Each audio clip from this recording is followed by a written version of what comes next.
وعلی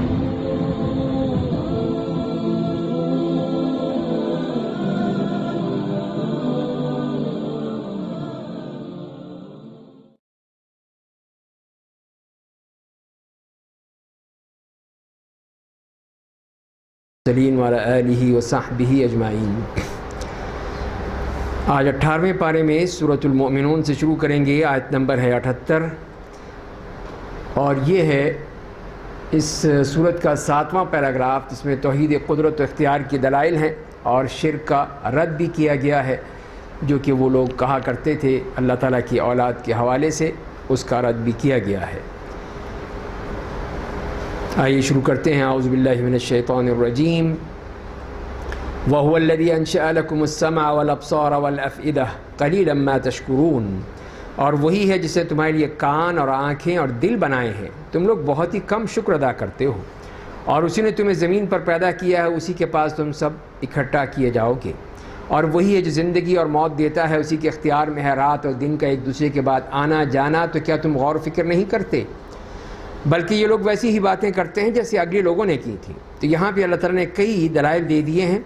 ایک دلیل، پہلی دلیل انسان کے جو اعضاء بنائے ہیں، کان ہے، آنکھ ہے، دل ہے، زمین پہ اس کی پیدائش ہے، زمین پہ اس کا چلنا پھرنا ہے، پھر موت اور زندگی ہے، رات اور دن ہے۔ یہ تمام باتیں وہ ہیں جو کہ ایسے دلائل ہیں جو کہ کوئی اور نہیں کر سکتا ہے، صرف اللہ ہی کی ذات سے ہو سکتے ہیں۔ قالوا اذا متنا وكنا ترابا وعظاما ائنا لمبعوثون، کہتے ہیں کہ کیا جب ہم مر جائیں گے اور مٹی اور ہڈیاں بن جائیں گے تو ہم دوبارہ اٹھائے جائیں گے؟ اس قسم کا وعدہ ہم سے اور ہمارے باپ دادا سے پہلے بھی کیا جاتا رہا ہے۔ یہ باتیں اگلے لوگوں کی کہانیوں کے سوا کچھ بھی نہیں ہیں۔ تو یہ ان کا اعتراض کہ ہم سے بھی وعدہ کر رہے ہو، ہم سے پہلے بھی کیا تھا، ہوگا کب یہ ان کا خام خواہ کا اعتراض بار بار کرتے ہیں، بار بار کہتے ہیں۔ تو اس کا جواب یہ دیا گیا، یا نبی کریم صلی اللہ علیہ وسلم کو کہا گیا کہ اے میرے پیغمبر، آپ ان سے پوچھیے اگر تمہیں معلوم ہے تو بتاؤ کہ زمین اور اس میں رہنے والوں کا مالک کون ہے۔ وہ یہی جواب دیں گے کہ ان کا مالک اللہ ہے۔ آپ کہیے تو پھر نصیحت کیوں نہیں حاصل کرتے؟ اے میرے پیغمبر، آپ ان سے پوچھیے کہ ساتواں آسمان کا رب کون ہے اور عرش عظیم کا رب کون ہے۔ وہ یہی جواب دیں گے کہ اللہ۔ آپ کہیے تو پھر تم اللہ سے ڈرتے کیوں نہیں؟ اے میرے پیغمبر، آپ ان سے پوچھیے اگر تمہیں معلوم ہے تو بتاؤ کہ ہر چیز کی بادشاہی کس کے ہاتھ میں ہے اور جو سب کو پناہ دیتا ہے، اس کی مرضی کے خلاف کسی کو پناہ نہیں دی جا سکتی۔ وہ یہی جواب دیں گے کہ ہر چیز کا بادشاہ صرف اللہ ہے۔ آپ کہیے تو پھر تم جادو کیے ہوئے کی طرح کہاں بھٹکتے پھر رہے ہو؟ تو یہاں پہ اللہ تعالیٰ نے ان کو یہ ان کے منہ سے کہلوایا ہے کہ وہ یہ مان لیں کہ اللہ تعالیٰ ہی ان کا خالق ہے، مالک ہے، رب ہے۔ وہ اس بات کو ماننے کو تیار ہے۔ یہ تمام جو سوالات کیے اس کا جواب ایک ہی ہے کہ اللہ۔ تو اس کا جواب پھر یہ آتا ہے وہاں سے، نبی کریم صلی اللہ علیہ وسلم سے کہا جا رہا ہے کہ آپ ان سے پوچھیے پھر تم بھٹکتے کیوں پھر رہے ہو؟ جب مانتے ہو کہ اللہ ہے، وہی خالق ہے، وہی سب کچھ دینے والا ہے، عرش الہی کا مالک وہی ہے، تو پھر تم اس کو کیوں نہیں مانتے؟ تم نے خدا کیوں بنا رکھے ہیں؟ تو اسی لیے عبادت کے لائق بھی پھر اللہ ہے، وہی عبادت کے لائق ہے۔ یہیں سے مسئلہ بن جاتا ہے ان کو کہ عبادت کے لیے اور لوگوں کو بھی ہے کہ ایک اللہ کی عبادت کیسے کریں، تو اور بھی معبود ہونے چاہیے۔ تو یہاں سے اللہ تعالیٰ کا جو معاملہ ہے وہ بگڑ جاتا ہے۔ تو لہذا فرمایا کہ جہاں ربوبیت کا اقرار کرتے ہو وہاں الوہیت کا بھی اقرار کرو کہ وہی الہ ہے، معبود ہے۔ تو یہ ہی سمجھ میں نہیں آتا ہے۔ تو اسی لیے فرمایا کہ بلکہ ہم ان کے پاس سچی بات یعنی قرآن لے کر آئے ہیں، اور بے شک جھوٹے ہیں کہ اس سے اگلے لوگوں کی کہانیاں کہتے ہیں۔ اللہ نے اپنی اولاد نہیں بنائی، نہ اس کے ساتھ کوئی دوسرا معبود ہے، ورنہ ہر معبود اپنی مخلوقات کو لے کر الگ ہو جاتا اور ان میں سے ہر ایک دوسرے پر چڑھ بیٹھتا۔ اللہ ان تمام عیوب و نقائص سے پاک ہے جنہیں لوگ اس کی طرف منسوب کرتے ہیں۔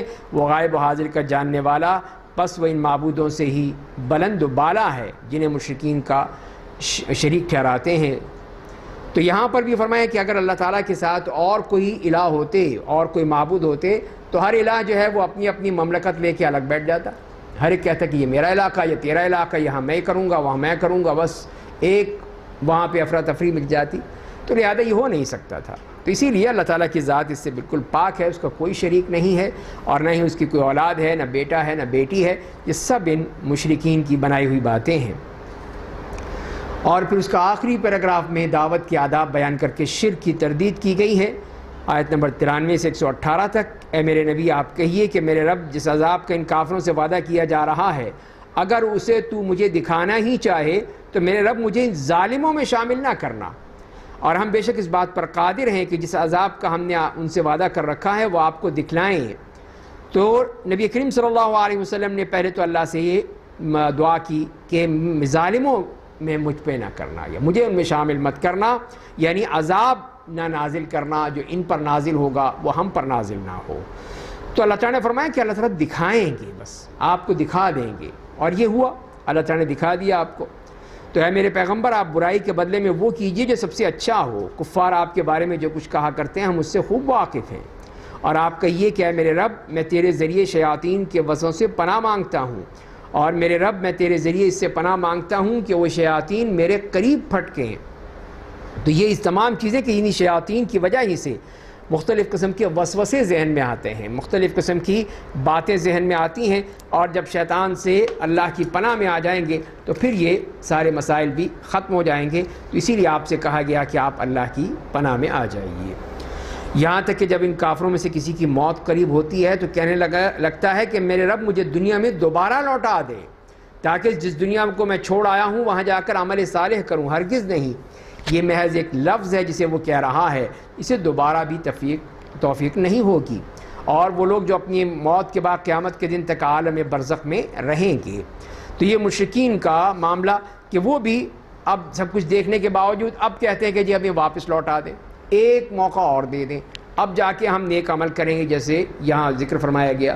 تو فرمایا کہ نہیں، سب باتیں بنا رہے ہیں، صرف باتیں ہیں، جو اگر دے بھی دیا فرض محال، اگر دے بھی دیا تو پھر وہی کچھ کریں گے جو پہلے کرتے تھے، جسے قرآن نے فرمایا لَعَادُوا لِمَا نُهُوا عَنْهُ، پھر وہی لوٹ کے وہی کچھ کریں گے جو پہلے جس سے منع کیا گیا تھا۔ اس لیے ان میں کسی قسم کی خیر کی کوئی توقع نہیں ہے۔ پھر قیامت کا تذکرہ فرمایا گیا کہ پس جب سور پھونک دیا جائے گا اس دن ان کے درمیان نہ کوئی رشتہ داری رہے گی اور نہ وہ ایک دوسرے کا حال پوچھیں گے، تو وہاں پر کوئی کسی کو نہیں پوچھے گا، جسے قرآن نے صاف کہا یوم یفر المرء من اخیہ وامہ وابیہ وصاحبتہ وبنیہ لکل امرئ منہم یومئذ شأن یغنیہ۔ ہر شخص جو ہے اپنے نہ بھائی کو بھائی سے، نہ ماں اور باپ سے، نہ بیوی، نہ اولاد سے، کسی سے بھی کوئی تعلق نہیں ہوگا، کوئی نہیں پوچھے گا کہ تو کون ہے، تو کہاں ہے۔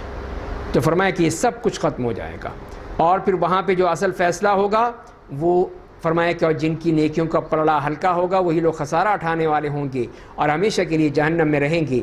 آگ ان کے چہروں کو جھلس دے گی اور وہ لوگ اس میں نہایت بدشکل اور ڈراؤنی صورت والے ہوں گے۔ اللہ تعالیٰ ان سے پوچھے گا کیا میری آیات تمہارے سامنے پڑھی نہیں جاتی تھیں تو تم لوگ انہیں جھٹلاتے تھے؟ وہ لوگ کہیں گے ہمارے رب، ہماری بدبختی ہم پر غالب آ گئی تھی اور ہم بھٹکے ہوئے لوگ تھے۔ یہ وہاں پہ ان کا اعتراف کہ سب کچھ اپنی بیان کر دیں گے کہ ہم سے غلطی ہم سے ہی ہوئی تھی۔ اے ہمارے رب ہمیں یہاں سے نکال دے، اگر ہم دوبارہ گناہ کریں گے تو یقیناً ظالم ہوں گے۔ یہاں پر پھر وہی ان کی یہی ڈیمانڈ کہ ہمیں دوبارہ دنیا میں بھیج دے، ہم اب کفر و شرک نہیں کریں گے۔ اللہ تعالیٰ کہے گا تم پر جہنم میں ہی پھٹکار برستی رہے، مجھ سے بات مت کرو۔ اور میرے بندوں میں سے ایک گروہ دعا کرتا تھا کہ ہمارے رب ہم ایمان لے آئے تو ہماری مغفرت فرما دے، ہم پر رحم کر، اور تو سب سے بہتر رحم کرنے والا ہے۔ تو تم لوگوں نے ان کا مذاق اڑایا، یہاں تک کہ ان کے ساتھ تمہاری اس حرکت نے تمہارے دلوں سے میری یاد ہی نکال دی اور تم ان پر ہنستے ہی رہتے تھے۔ تو یہاں پر بتایا کہ یہ لوگ کس طرح، یہ کافر جو دنیا میں تھے تو ان کا کیا معاملہ تھا، یہ مومنوں کو دیکھ کے مذاق اڑاتے تھے کہ یہ دیکھو یہ بیکورڈ قسم کے لوگ، یہ سب دیکھو ہر وقت نمازیں پڑھ رہے ہیں، ہر وقت روزے رکھ رہے ہیں، ہر وقت یہ کر رہے ہیں وہ کر رہے ہیں، تو ان کا مذاق اڑاتے تھے۔ تو آج پھر ان کا یہی صبر کا بدلہ ہے ان مومنوں کے صدر کا، کہ آج میں نے انہیں ان کے صبر کا بہتر بدلہ یہ دیا ہے کہ وہی لوگ کامیاب و بامراد ہیں۔ اللہ ان سے پوچھے گا تم لوگ دنیا میں کتنے سال رہے؟ وہ لوگ کہیں گے ہم لوگ ایک دن یا دن کا کچھ حصہ رہے ہیں۔ تو اپنے حساب رکھنے والے فرشتوں سے پوچھ لے۔ تو اللہ تعالیٰ فرمائے گا کہ تم واقعی تھوڑی مدت رہے، کاش تم پہلے اس حقیقت سے باخبر ہو جاتے۔ کیا تم یہ گمان کیے بیٹھے ہو کہ ہم نے تمہیں بیکار پیدا کیا ہے اور تم ہماری طرف دوبارہ لوٹ کر نہیں آؤ گے؟ بس بہت ہی برتر و بالا ہے وہ اللہ جو بادشاہ ہے، برحق ہے، اس کے سوا کوئی معبود نہیں، وہ عرش کریم کا رب ہے، اور جو اللہ کے ساتھ کسی دوسرے معبود کو پکارے گا جس کی اس کے پاس کوئی دلیل نہیں تو اس کا حساب اس کے رب کے پاس ہوگا۔ بے شک کفار کامیاب نہیں ہوں گے۔ اور میرے پیغمبر آپ کہہ دیجئے کہ میرے رب میری مغفرت فرما دے مجھ پر رحم کر دے اور تو سب سے بہتر رحم کرنے والا ہے۔ تو آخر میں اس طرح اللہ تعالیٰ کی ذات باری تعالیٰ کے بارے میں بتا دیا، اس کی حمد و ثنا کے بعد کہ دعا کرتے رہنا چاہیے مغفرت اور رحمت کی۔ اب اس کے بعد پھر یہ صورت ختم ہوتی ہے، نئی صورت آتی ہے سورۃ النور، جو کہ مدنی صورت ہے، 64 اس کی آیات ہیں، اور اس صورت میں خاص طور پہ کئی قسم کے احکام بیان کیے گئے ہیں۔ اس میں اب جیسے کہ سورہ احزاب اور سورہ نور کا اس کا ایک تقابل بھی کر دیا گیا ہے۔ تو جیسے سورہ احزاب کے بعد سن 5 ہجری میں نازل ہوئی، حالانکہ کتابی ترتیب میں اسے بعد میں یعنی 33 نمبر پر رکھا گیا ہے، اور سورہ نور جو ہے وہ غزوہ بنی مصطلق کے بعد شعبان 6 ہجری میں نازل ہوئی، سورہ احزاب کے 1 سال کے بعد، حالانکہ کتابی ترتیب میں پہلے آتی ہے۔ یہ سورہ نور اب آ رہی ہے، یہ جو اس ترتیب میں ہے 102 میں ہے وہ اس کے بعد آئے گی۔ تو یا 27ویں صورت ہے یا 24ویں صورت ہے، یہاں پر 24ویں جی ہاں 24، اور وہ آتی ہے بعد میں 33 نمبر پر۔ اور پھر اس کی مرکزی مضمون جو ہے سورہ احزاب میں امانت کی ذمہ داریوں کو سمجھتے ہوئے کفر و منافقت چھوڑ کر اخلاص کے ساتھ اسلام کے آئلی، معاشرتی، سماجی، عسکری، سیاسی اور دیگر اجتماعی احکام، اور سورہ نور میں کفر و نفاق چھوڑ کر اسلام کے آئلی، معاشرتی، فوجداری اور اجتماعی قوانین بیان کیے گئے، استخلاف اور اقتدار کا وعدہ کیا گیا۔ منافقین کے حوالے سے سورہ احزاب میں تو جو منافقین رسول اللہ صلی اللہ علیہ وسلم کی ذات پر حملے کر رہے تھے، انہیں آپ نے منہ بولے بیٹے حضرت زید بن حارثہ کی متعلقہ بیوی حضرت زینب سے یعنی اپنی بہو سے نکاح کر لیا، تو یہ انہوں نے پروپیگنڈا کیا اور اس کے ذریعے سے نبی کریم صلی اللہ علیہ وسلم کو بدنام کرنے کی کوشش کی۔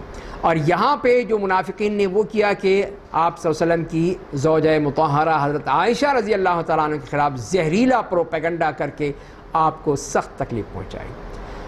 یہ منافقین کا رول دونوں جگہ مختلف ہے۔ کافروں نے کیا کیا؟ تو جیسے پہلی اور آخری آیت میں منافقین اور کافرین سے نہ دبنے کا حکم دیا گیا، یہ وہ وقت تھا جب مدینے کی یہ نوزائیدہ حکومت کو خارجی اور داخلی دشمنوں کا سامنا تھا، تو دونوں طرح سے، باہر سے بھی اندر سے بھی، یہ اندر منافقین اور باہر کافر۔ سورہ احزاب میں تو جو غزوہ خندق کے حوالے سے بیان کیا گیا ہے۔ فوجداری احکام سورہ احزاب میں نہیں ہیں، لیکن سورہ نور میں ہے کہ غیر شادی شدہ زانی اور زانیہ کو 100 کوڑے مارنے کا حکم ہے، اور جو قذف کرتے ہیں یعنی پاک دامن عورتوں پر الزام لگاتے ہیں ان کو 80 کوڑے مارنے کا حکم دیا گیا۔ لیکن سورہ احزاب میں ایسا کوئی حکم نہیں۔ آئلی احکام تو سورہ احزاب میں دیکھتے ہیں کہ نبی کریم صلی اللہ علیہ وسلم کو گھر میں اجازت لے کر داخل ہونا چاہیے، اس کا حکم دیا گیا، سادگی کا، اور اصل مقصد دارالآخرہ ہونا چاہیے۔ یہاں پر دیکھیے سورہ نور میں گھروں میں اجازت لے کر اور سلام کر کے داخل ہونے کا حکم دیا گیا، بیڈ روم کے احکام دیے گئے، بوڑھی عورتوں کے لیے مخصوص احکام دیے گئے، حجاب کے احکام ہیں، اور یہ تمام چیزیں جو ہیں اس میں پھر معاشرتی احکام۔ یہاں پر بڑی چادر سورہ احزاب میں جلباب استعمال کرنے کا حکم، گھروں پر پردے لٹکانے، پردے کے پیچھے سے مانگنے کا حکم، غیر مدخولہ جو بیوی ہے اس کی کوئی عدت نہیں ہے یعنی پھر طلاق ہو گئی، عورتیں دبی زبان سے بات نہ کریں، جاہلیت کا بناؤ سنگار نہ دکھائیں، کھانے کی دعوت کے بغیر شرکت نہ کی جائے، اور عشاء کے کھانے کے بعد گپ شپ نہ کی جائے۔ اور پھر یہاں پر دیکھتے ہیں سورہ نور میں لعان کے احکام کہ شوہر اگر بیوی پر تہمت لگاتا ہے، مردوں اور عورتوں کو غض بصر کا حکم، زینت چھپانے، گردن پر دوپٹہ اوڑھنے وغیرہ کی ہدایات، اور 12 قسم کے مردوں کو زینت دکھائی جا سکتی ہے، بچتے ہوئے زیور پہننے کی ممانت، مجرد عورتوں اور مردوں کو نکاح کرنے کا حکم، یہ یہاں پہ وضاحت سے دیا گیا۔ اجتماعی احکام میں سورہ احزاب میں کوئی حکم نہیں ہے، لیکن سورہ نور میں نظم جماعت کی پابندی کرنے اور اجازت لے کر جانے کا حکم دیا ہے کہ جہاں پر بھی جائیں پہلے اجازت لیں، اس لیے کہ منافقین کا طریقہ تھا کہ بلا اجازت کھسک جاتے تھے۔ سیاسی اور عسکری احکام جو ہم دیکھتے ہیں تو اس میں سورہ احزاب میں داخلی اور خارجی دشمنوں یعنی منافقین اور کافروں سے دبنے کی کوئی ضرورت نہیں ہے، لیکن سورہ نور میں کوئی حکم نہیں ہے۔ سماجی احکام، زہار کرنے سے بیوی کبھی ماں نہیں بن سکتی، منہ بولا بیٹا کبھی سگا بیٹا نہیں بن سکتا، منہ بولے بیٹے کو سرپرست کے بجائے اس کے اصلی باپ کے نام سے پکارنے کا حکم دیا گیا، منافقانہ پروپیگنڈے کے بجائے ذکر الہی کیا جائے۔ تو یہ سماجی احکام سورہ احزاب میں ہے، سورہ نور میں اس میں سے کوئی حکم نہیں ہے۔ اب دیکھیے سورہ نور کا نظم جلی، جس میں 5 پیراگراف میں تقسیم کیا گیا ہے۔ پہلی جو 34 آیات ہیں پہلے پیراگراف میں فوجداری احکام اور معاشرتی احکامات بیان کیے گئے ہیں، اس میں پہلے ہی تو غیر شادی شدہ زانی اور زانیہ کی سزا، پھر قانون قذف کی وضاحت، پھر واقع افک پر تفصیلی تبصرہ کیا اللہ تعالیٰ نے، اور اس کے بارے میں بتایا کہ وہ واقعہ کتنا خطرناک تھا اور نبی کریم صلی اللہ علیہ وسلم کے لیے کتنا تکلیف دہ تھا۔ پھر آئلی اور معاشرتی احکام وہ ہم ان آیتوں میں دیکھتے ہیں کہ ان 34 آیتوں میں جو احکام بیان کیے گئے ہیں۔ آئیے شروع کرتے ہیں یہ سورت۔ بسم اللہ الرحمن الرحیم۔ سورۃ انزلناها وفرضناها وانزلنا فيها آیات بینات لعلکم تذکرون، کہ یہ ایک سورت ہے جسے ہم نے نازل کیا ہے اور اس میں بیان کردہ احکام کو ہم نے فرض کر دیا ہے، اور ہم نے اس میں کھلی آیات نازل کی ہیں تاکہ تم لوگ نصیحت حاصل کرو۔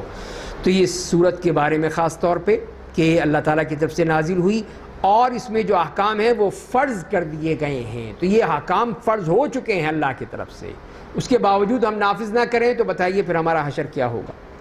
اور اس کے بعد فوراً ہی شروع کر دیا وہ احکام بیان کرنا کہ زنا کرنے والی عورت اور زنا کرنے والے مرد میں سے ہر ایک کو 100 کوڑے مارو۔ اگر تم اللہ اور آخرت کے دن پر ایمان رکھتے ہو تو تمہیں اللہ کے دن کے معاملے میں ان دونوں پر ترس نہیں کھانا چاہیے، ان دونوں کو سزا دیتے وقت مومنوں کی ایک جماعت کو موجود رہنا چاہیے۔ تو اس طرح یہاں پہ جو زانی اور زانیہ غیر شادی شدہ ہیں، آزاد ہیں، بالغ ہیں، عاقل ہیں، تو ان کے لیے فرما دیا گیا کہ 100 کوڑوں لگائے جائیں گے۔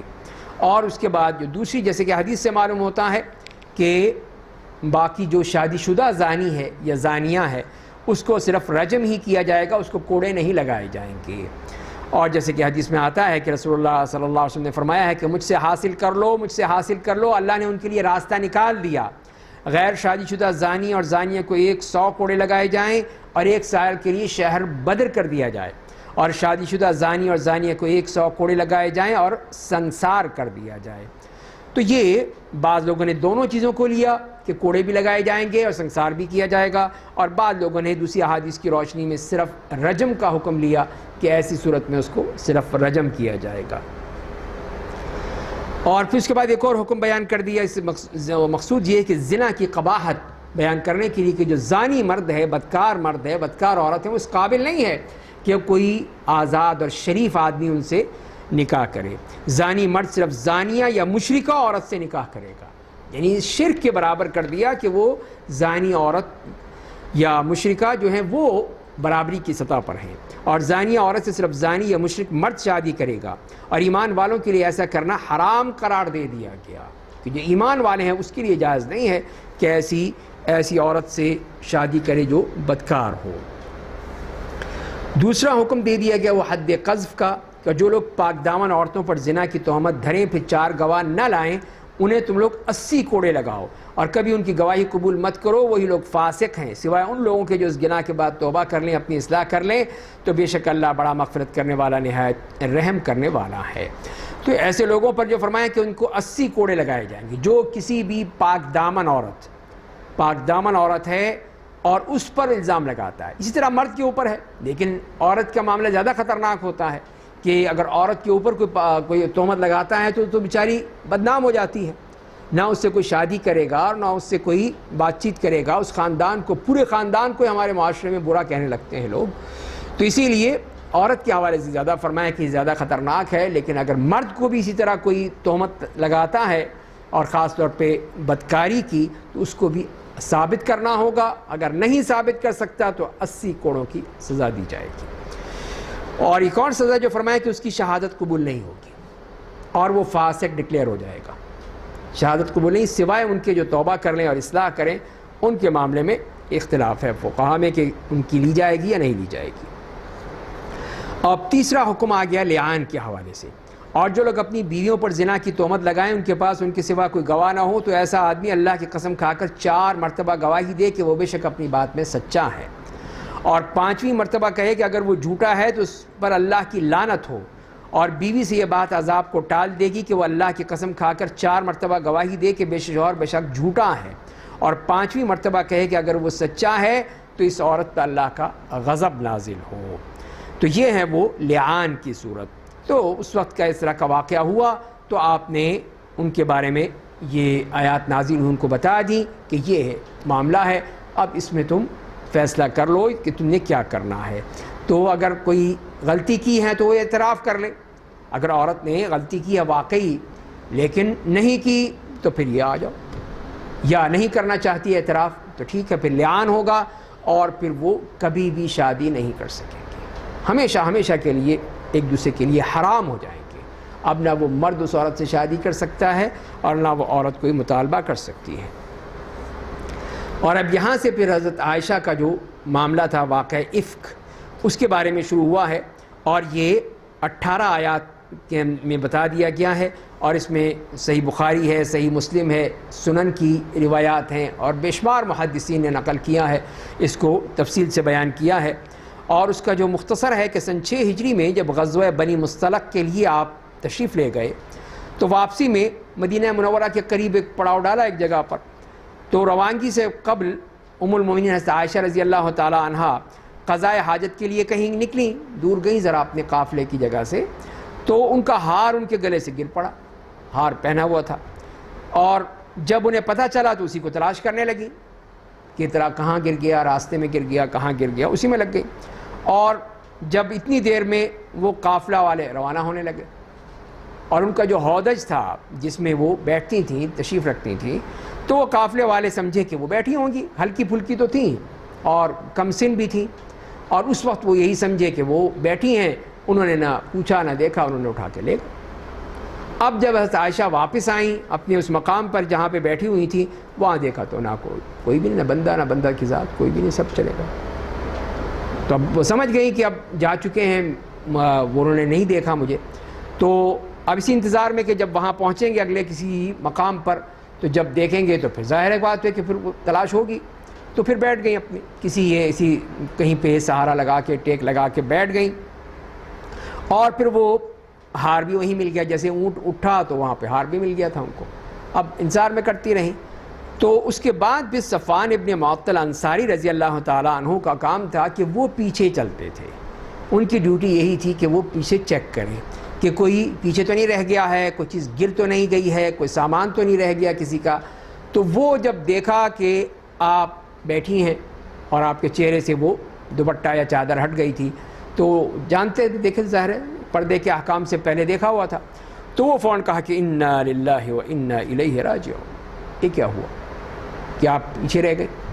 تو وہ سمجھ گئے کسی وجہ سے آپ رہ گئی ہوں. تو انہوں نے جلدی سے آپ اونٹ لائے اپنا، اس کو بٹھایا اور ان سے کہا آپ بیٹھیے، آئیے بیٹھ جائیے، میں آپ کو آگے لے جاتا ہوں جہاں پہ قافلہ جا رہا ہے.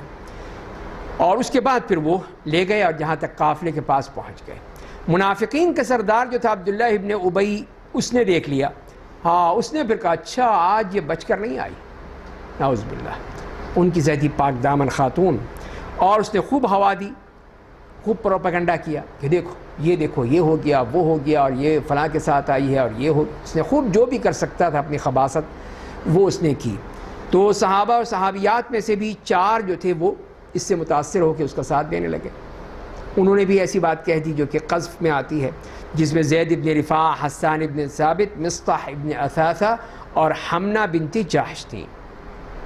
اور مدینہ آنے کے بعد یہ خبر چاروں طرف پھیل گئی، اور اہل بیت میں بھی اور نبی کریم صلی اللہ علیہ وسلم کو بھی سخت اضطراب، پریشانی. اتنی بڑی بات خود نبی کریم صلی اللہ علیہ وسلم کے گھر میں، تو ظاہر ہے کہ رسول اللہ کو سخت تکلیف. حضرت عائشہ کو معلوم نہیں تھا، وہی جیسے خود کہتی ہے میں کم سن تھی، میں نہیں سمجھ سکی، پھر بیمار ہو گئیں یا پتہ ہی نہیں تھا. ایک دفعہ رات کو نکلی تو وہ جا رہی تھی قضائے حاجت کے لیے. باہر جاتے تھے لوگ، گھروں میں تو اس طرح انتظامات نہیں ہوتے تھے، تو باہر جاتی تھیں. تو وہ جا رہی تھیں تو اس میں مصطح ابن اثاثہ کی والدہ ساتھ تھی. تو انہوں نے کہا کہ تعیس مصطح، کہ مصطح برباد ہو. تو انہیں عائشہ نے کہا کہ تم کیوں گالیاں دے رہے، اچھے خاصے نیک مسلمان صحابی ہیں ان کا. کہنے کہ تمہیں نہیں پتہ؟ کہنے کیا ہوا؟ مجھے تو نہیں پتہ کچھ بھی. تو انہوں نے سارا واقعہ بیان کر دیا. اب پتہ چلا حضرت عائشہ کو کہ یہ کیا ہوا، میرے خلاف سارا اتنا بڑا ہنگامہ ہوا ہے شہر میں، مجھے پتہ ہی نہیں.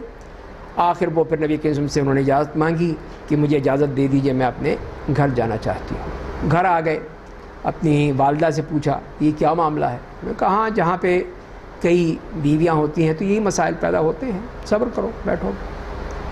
تو یہ پھر آخر وہاں پہ رہیں اور روتی رہیں، بس روتی تھیں، سارا دن رات روتی تھی کہ اتنا بڑا الزام لگا دینا یہ خاتون کے لیے تو بہت بڑا خواہ، وہ بھی شریف پاک دامن، اور وہ خاتون جسے اللہ نے نبی کریم صلی اللہ علیہ وسلم کے لیے چنا تھا، منتخب ہے اللہ کی طرف سے، یہ باقاعدہ منتخب خاتون تھی، تو ان کے اوپر اتنا بڑا الزام لگا دینا یہ کوئی آسان بات نہیں تھی۔ تو نبی کریم صلی اللہ علیہ وسلم بھی ایک دفعہ تشریف لائے اور انہوں نے بھی پوچھا کہ عائشہ اگر کوئی غلطی ہوگی کچھ ہوگی تو بتا دو، کر دو۔ تو انہوں نے اپنے والد سے کہا آپ جواب دیجئے۔ انہوں نے کہا میں کیا جواب دوں، کیا کہہ سکتا ہوں، میں کچھ نہیں کہہ سکتا۔ والدہ سے کہا آپ جواب دے دیجئے، آپ کچھ کہہ دیجئے۔ انہوں نے کہا نہیں میں بھی کچھ نہیں کہہ سکتی۔ تو انہوں نے کہا کہ میں بھی ظاہر ہے کہ اتنی زیادہ پڑھی ہوئی نہیں تھی، قرآن تھوڑا سا ہی پڑھا تھا میں نے، تو میں نے کہا میں وہ یہی کہوں گی جو یوسف علیہ السلام کے والد نے کہا تھا حضرت یعقوب نے کہ فصبر جمیل واللہ المستعان علی ما تصفون، بس کیا کروں میں یہی کہوں گی۔ تو بہرحال اس کے بعد کہتے ہیں اسی وقت ہی کہ آپ تشریف فرما ہی تھے وہیں پر ان کے گھر میں کہ ایک دم وحی نازل ہونی شروع ہو گئی، اور پھر وہ پتہ چل جاتا تھا کہ آپ پر وحی نازل ہو رہی ہے، اور تو وہی میں یہ آیات نازل ہو گئی سورہ نور کی، اور اس میں پھر حضرت عائشہ کی برات کا اعلان کر دیا گیا، اور صفوان ابن معطل کے بھی ان کی برات کا، یہ دونوں پاک دامن ہے، کسی قسم کی کوئی بات نہیں ہے، سب یہ جھوٹا پروپیگنڈا ہے ان منافقین کا کہ جنہوں نے یہ ساری فضا مقدر کی اور یہ معاملات خراب کیے۔ تو یہ اس وقت پھر وہ ان کے والد نے کہا کہ اٹھو اب تم رسول اللہ صلی اللہ علیہ وسلم کا شکر ادا کرو، شکریہ ادا کرو یا کہو۔ کہا نہیں میں تو اپنے اللہ کا شکر ادا کروں، اللہ تعالیٰ نے میری برات حاضر کی ہے۔ اور وہ خود فرماتی ہیں کہ میں یہ سمجھتی تھی کہ زیادہ زیادہ یہی ہوگا کہ اللہ تعالیٰ نبی کریم صلی اللہ علیہ وسلم کو خواب میں دکھا دے گا میرے بارے میں نہیں یہ کہتی کہ میری اتنی بڑی شان نہیں ہے کہ قرآن کریم میں میرے بارے میں یہ نازل ہوگا کہ یہ عائشہ جو ہے بری ہے، عائشہ کا معاملہ بالکل صاف ہے۔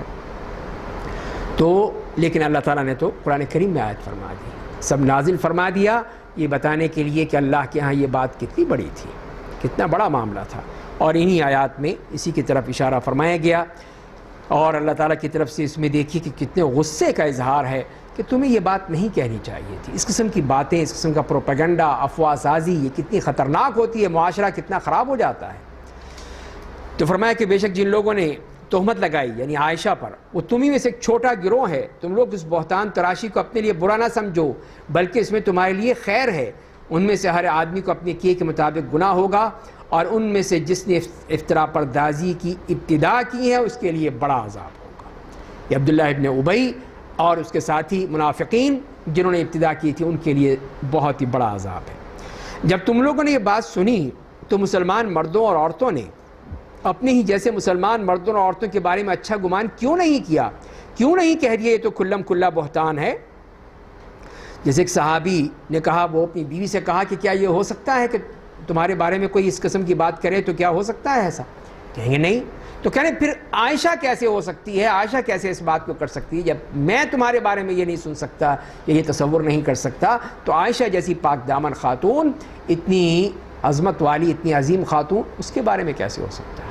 تو یہ تھا جو سچے اور سمجھنے والے صحابہ کرام، انہوں نے صاف کہہ دیا کہ یہ تو ممکن ہی نہیں ہے۔ تو اس طرح پھر عبداللہ ابن سلول جو اس کو تو کچھ نہیں کہا آپ نے، بلکہ حسان، مصطح اور حمنہ، ان تینوں کو 80 کوڑے لگائے گئے قذف کی تھی۔ اور یہ سوال پیدا کہ عبداللہ ابن ابی کو کیوں چھوڑ دیا آپ نے؟ تو وہ ظاہر یہی معلوم ہوتا ہے کہ اس کا کفر و نفاق اور اس کا یہ کام، اس کے جرائم اتنے زیادہ تھے، اتنے بڑے تھے کہ دنیا کا کوئی عذاب اس کا متبادل نہیں ہو سکتا۔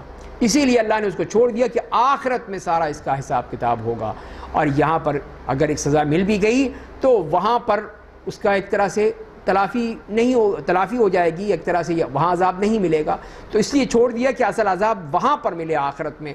تو یہی اسی بات کی طرف اشارہ ہے کہ اتنے بڑے بڑے جو دیکھتے ہیں ہم بہت ہی خطرناک قسم کے مجرم بھی ہیں، ڈکٹیٹر بھی ہیں، فرعون صفت انسان بھی ہیں، ان کو کچھ نہیں ہوتا دنیا میں، ٹھاٹ سے مزے کرتے ہیں، لیکن اصل چیز یہ کہ اللہ تعالیٰ ان کو ان کی رسی دراز کرتا ہے، اور قیامت کے دن اور آخرت میں پھر ان کو عذاب ملے گا، دنیا میں چاہے ان کو سزا نہ بھی ملے۔ تو یہی معلوم ہوتا ہے کہ مومنوں کو تو آپ نے جو مسلمان تھے غلطی ہو گئی ان سے، ان کو تو پاک کر دیا اس سے، لیکن عبداللہ ابن ابی جیسے لوگوں کو پاک نہیں کیا۔ افطرا پردازوں نے اپنی سچائی پر 4 گواہ کیوں نہیں پیش کیے؟ بس جب وہ 4 گواہ نہیں لا سکے تو وہی لوگ اللہ کے نزدیک پکے جھوٹے ہیں۔ جب یہ بکواس کر رہے ہیں، کوئی گواہی نہیں ہے ان کے پاس، تو پھر کیسے کہہ رہے ہیں اس قسم کی باتیں کر رہے ہیں؟ اگر تم پر دنیا اور آخرت میں اللہ کا فضل اور اس کی رحمت نہ ہوتی تو اس بارے میں تمہاری چہم گوئیوں کی وجہ سے تمہیں ایک بڑا عذاب آ لیتا۔ اللہ تعالیٰ کی طرف سے کتنی زبردست وہ عذاب کی دھمکی ہے۔ جب تم لوگ اس بہتان کو ایک دوسرے سے نقل کرتے تھے، اپنی زبان پر ایسی بات لاتے تھے جس کا تمہیں کوئی علم نہیں تھا، اور تم لوگ اسے ایک معمولی بات سمجھتے تھے، حالانکہ وہ اللہ کے نزدیک بہت بڑی تھی۔ اور جب تم لوگوں نے یہ جھوٹی خبر سنی تو کیوں نہیں کہا کہ ہمارے لیے مناسب نہیں کہ ایسی بات کریں؟ اے ہمارے رب، تو تمام عیوب سے پاک ہے، یہ تو بہت بڑا بہتان ہے۔ اللہ تمہیں نصیحت کرتا ہے، اگر تم مسلمان ہو تو دوبارہ کبھی ایسی غلطی مت کرنا۔ اللہ تمہاری لیے اپنی آیتوں کو کھول کھول کر بیان کرتا ہے، اللہ خوب جاننے والا، بڑی حکمتوں والا ہے۔ تو اللہ تعالیٰ نے اس طرح یہ سب بتا دیا کہ یہ مسلمانوں کو چاہیے کہ اس قسم کی باتیں نہ کیا کریں۔ یہاں سے یہی معلوم ہوتا ہے کہ جیسے ہمارے ہاں اس قسم کی جو اسکینڈلز ہیں ان کو کس طرح نمک مرچ لگا کے نشر کیا جاتا ہے۔ ہمارے ٹی وی چینل جو ہیں اس پہ دیکھ لیجئے، وہاں پر خوب اس کو بڑھا چڑھا کے بیان کیا جاتا ہے۔ اخبارات ہیں وہ اور اس میں مسالہ لگا کر بیان کرتے ہیں۔ تو یہ سب کیا ہے؟ یہ ہے کہ یہ فحاشی اور یعنی بے حیائی بدماشی کو پھیلانا ہے۔ اسی لیے منع کیا گیا ہے کہ اس کو زبان پہ نہیں لانا چاہیے، غلط ہے یا جھوٹ ہے نہیں لانا چاہیے۔ اگر ہے تو ثابت کرو، جیسے یہاں پہ کہا گیا 4 گواہ کیوں نہیں لائے؟ نہیں لا سکے تو چپ رہے تھے، ختم، لیکن نہیں کیا انہوں نے۔ تو اسی لیے اگر کوئی کہے تو جرم ثابت کرے، عدالت میں جائے، اور تاکہ مجرم کو سزا ملے۔ اگر وہ مجرم نہیں ہے تو برات کا اظہار ہو اس کو۔ تو یہ ہے اسلام کا طریقہ کہ اسلام اس کی جرم کی تشہیر نہیں چاہتا، بلکہ سزا کی تشہیر چاہتا ہے، جیسے کہ شروع میں ہی آیا ہے، یہاں پر ہم نے شروع کی آیات میں پڑھا کہ وَلْيَشْهَدْ عَذَابَهُمَا طَائِفَةٌ مِّنَ الْمُؤْمِنِينَ، اور ان کا جو عذاب ہے، ان کی جو سزا ہے، اس میں مومنوں کی ایک جماعت کو موجود رہنا چاہیے، یعنی لوگوں کے سامنے ہونا چاہیے، علی الاعلان، برسر عام سزا ہونی چاہیے۔ آج کل کے جو یہ بڑے ہی انسان دوست لوگ ہیں، چاہے وہ انسان کو کچھ بھی ہو جائے، وہ کہتے ہیں نہیں سزا نہیں دینی چاہیے، پھانسی کی سزا تو ہونی نہیں چاہیے، ختم کر دو، اس لیے تاکہ لوگ لٹتے رہیں، مرتے رہیں، کٹتے رہیں، کسی کو سزا نہیں ہونی چاہیے۔ اتنے یہ انسان کے ہمدرد ہیں، بہی خواہ ہیں، اور اس کے لیے بھلائی چاہتے ہیں۔ اور جرائم کو جو ختم کرنے کا طریقہ ہے، اس کے لیے ان کے پاس کوئی نہیں ہے سوائے جیل کے، جبکہ اللہ تعالیٰ نے یہ چیزیں جو بیان کی ہیں، جو سزائیں بیان کی ہیں، انہی کے ذریعے سے جرائم ختم ہو سکتے ہیں، ورنہ نہیں ختم ہو سکتے۔ اب اسی لیے دیکھ لیجئے کہ جب اتنی بڑی ہو گئی ہے، یہ بات بڑھتی چلی جا رہی ہے، تو ایک چھوٹی بچی بھی جو ہے وہ بھی بیچاری محفوظ نہیں رہتی، 3 سال کی ہو یا 4 سال کی یا 10 سال کی، اس کے پیچھے بھی یہ بدماش اس قسم کی بدماشیاں کرتے ہیں۔ اور اس سے بڑھ کر جو اب آ رہا ہے کہ وہ اس کو گلا گھونٹ دے، گلا گھونٹ کے اس کی لاش جو ہے لٹکا دی درخت پر۔ کتنا بڑا ظلم، کتنی بڑی زیادتی، وہ سب اسی لیے کہ ان مجرموں کو پکڑنے والا کوئی نہیں ہے۔ ان کے لیے، ان کے تحفظ کے لیے تو آرڈیننس بن گئے ہیں کہ جو مرضی کرتے رہیں، یہ بدماش، یہ زانی، یہ بدکار، کوئی ان کو کچھ نہیں کہہ سکتا۔ یہ ہمارے اس ملک میں ہو رہا ہے، اس اسلامی ملک میں یہ تحفظ حقوق نسواں آرڈیننس کر کے یہ ساری کھلی چھٹی دے دی ہے، جو مرضی کرو، کوئی کسی کو نہیں چھوڑ سکتا۔ تو یہیں سے یہ پیدا ہوتا ہے کہ پھر معاشرے کا کیا حشر ہوگا، تو معاشرہ تو تباہ ہو جائے گا، برباد ہوگا، اس پر پھر اللہ کا عذاب ہی آئے گا اور اس کی اصلاح نہیں ہو سکتی۔ تو یہاں پہ اللہ تعالیٰ نے اسی کی طرف اشارہ فرمایا کہ تمہیں یہ باتیں نہیں کہنی چاہیے تھیں۔ جو لوگ چاہتے ہیں کہ ایمان والوں کے درمیان بدکاری رواج پائے، ان کے لیے دنیا اور آخرت میں دردناک عذاب ہے، اللہ کو سب کچھ معلوم ہے، تم کچھ بھی نہیں جانتے۔ تو یہ اخلاقی تعلیم دی جا رہی ہے کہ اس قسم کی چیزوں کو مت پھیلاؤ۔ تو یہ بدکاری کا رواج دینے والے، جیسے ہمارے اس معاشرے میں یہ ٹی وی چینلز اور یہ اخبارات، رسائل اور یہ باقی جو سوشل میڈیا، یہ سب اسی میں شامل ہیں، جن کا کام ہی یہی ہے کہ جتنی ہو سکتے بدکاری پھیلاؤ، جتنی عریانی ہو، فحاشی ہو، پھیلاؤ، تاکہ یہ معاشرے تباہ ہوتے چلے جائیں۔ یہی وجہ ہے کہ پھر آپ دیکھ رہے ہیں کہ یہاں پہ کوئی محفوظ نہیں ہے، حتیٰ کہ بچیاں چھوٹی چھوٹی وہ بھی محفوظ نہیں ہیں۔ اور اگر تم پر اللہ کا فضل اس کی رحمت نہ ہوتی تو یہ بات نہ ہوتی۔ اللہ یقیناً بہت شفقت کرنے والا، نہایت مہربان ہے۔ اے ایمان والو، شیطان کے نقش قدم پر مت چلو۔ جو شیطان کے نقش قدم پر چلتا ہے تو برائی اور بے حیائی کا ہی حکم دیتا ہے۔ اگر تم پر اللہ کا فضل اور اس کی رحمت نہ ہوتی تو تم میں سے کوئی بھی گناہوں سے پاک نہ ہوتا، لیکن اللہ جسے چاہتا ہے پاک کر دیتا ہے۔ اللہ خوب سننے والا، بڑا جاننے والا ہے۔ تو یہ اللہ تعالیٰ کا فضل ہے، اس کی رحمت ہے کہ جو ہم ابھی تک زندہ ہیں، عذاب سے بچے ہوئے ہیں، ورنہ اللہ کا عذاب جو اپنی لپیٹ میں کسی وقت بھی لے سکتا ہے۔ اور تم میں سے جو لوگ صاحب فضل اور صاحب حیثیت ہیں وہ رشتہ داروں اور مسکینوں، اللہ کی راہ میں ہجرت کرنے والوں کو کچھ نہ دینے کی قسم نہ کھا لیں بلکہ معاف کر دیں اور درگزر کر دیں۔ کیا تم نہیں چاہتے کہ اللہ تمہیں معاف کر دے؟ اللہ بڑا معاف کرنے والا، نہایت مہربان ہے۔ تو یہ اس واقعے کی طرف ہے کہ جب مصطح ابن اثاثہ جو حضرت ابو بکر کے خالہ زاد بھائی تھے، تو حضرت ابو بکر ان کی کفالت کرتے تھے، ان کی مدد کرتے تھے، ان کو پیسے دیتے تھے، اور انہوں نے ہی یہ نہیں دیکھا کہ یہ کس کی بیٹی ہے اور کیسی بات کہہ دی۔ تو حضرت ابو بکر کو ظاہر ہے فطری طور پہ غصہ آنا تھا کہ میں تو تمہاری کفالت کر رہا ہوں اور تم میری بیٹی کے خلاف ایسی باتیں کر رہے ہو۔ انہوں نے قسم کھا لی کہ میں اب اس کی مدد نہیں کروں گا۔ تو اللہ تعالیٰ نے کہا کہ ایسا نہیں کرنا چاہیے، قسمیں نہ کھاؤ، یہ بات صحیح نہیں ہے۔ تو کیا تم نہیں چاہتے کہ اللہ تعالیٰ تمہیں معاف کر دے؟ تو انہوں نے کہا کیوں نہیں، میں تو چاہتا ہوں اللہ مجھے معاف کر دے۔ تو انہوں نے پھر اس کو جاری کر دیا اور پھر انہوں نے دوبارہ کفالت شروع کر دی۔ فرمایا کہ جو لوگ پاک دامن گناہوں سے بے خبر مومن عورتوں پر زنا کی تہمت لگاتے ہیں وہ بے شک دنیا اور آخرت میں ملعون ہیں، ان کے لیے بڑا عذاب ہے۔ جس دن ان کے خلاف ان کی زبانیں، ان کے ہاتھ، ان کے پاؤں ان کے برے کرتوتوں کی گواہی دیں گے، اس دن اللہ ان کے اعمال کا پورا بدلہ دے گا اور وہ جان لیں گے کہ بے شک اللہ ہی برحق اور آشکارا ہے۔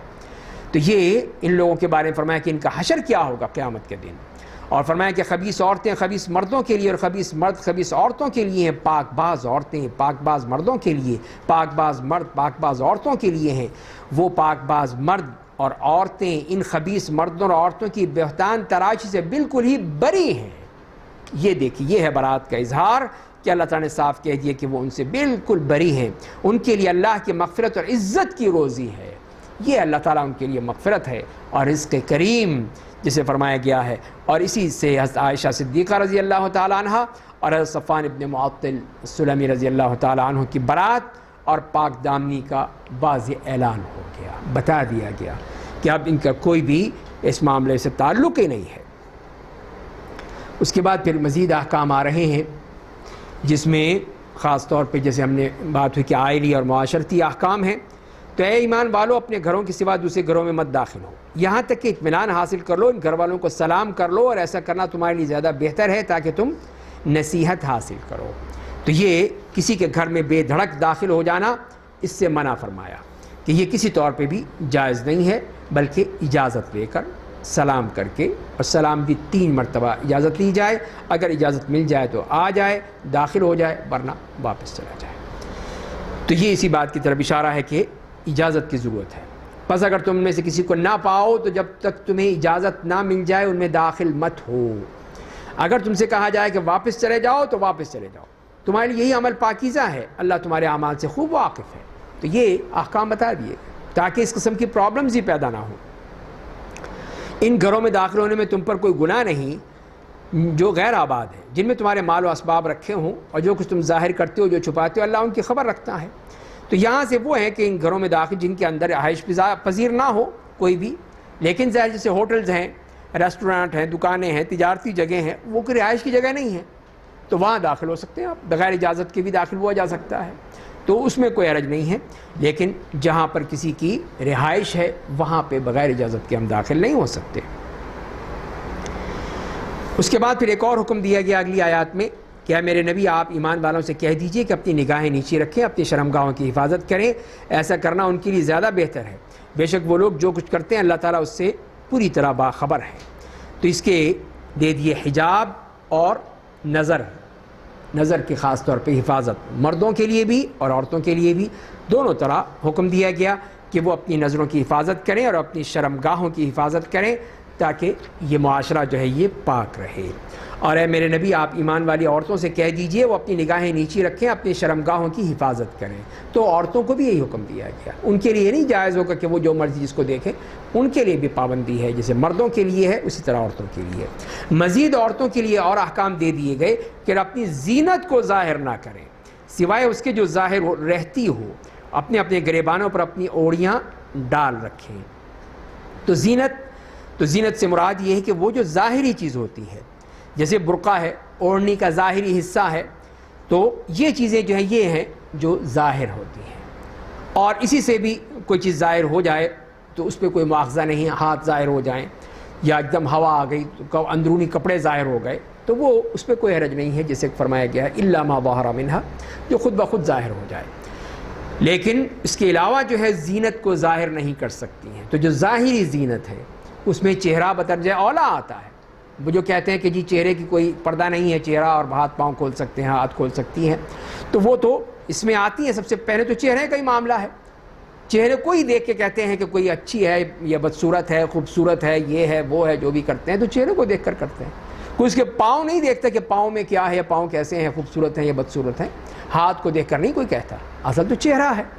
تو اسی لیے پھر یہ فرمایا کہ اسی لیے وہ پردہ کرنا ہے، اور وہ بھی زینت ہے، زینت میں شامل ہے۔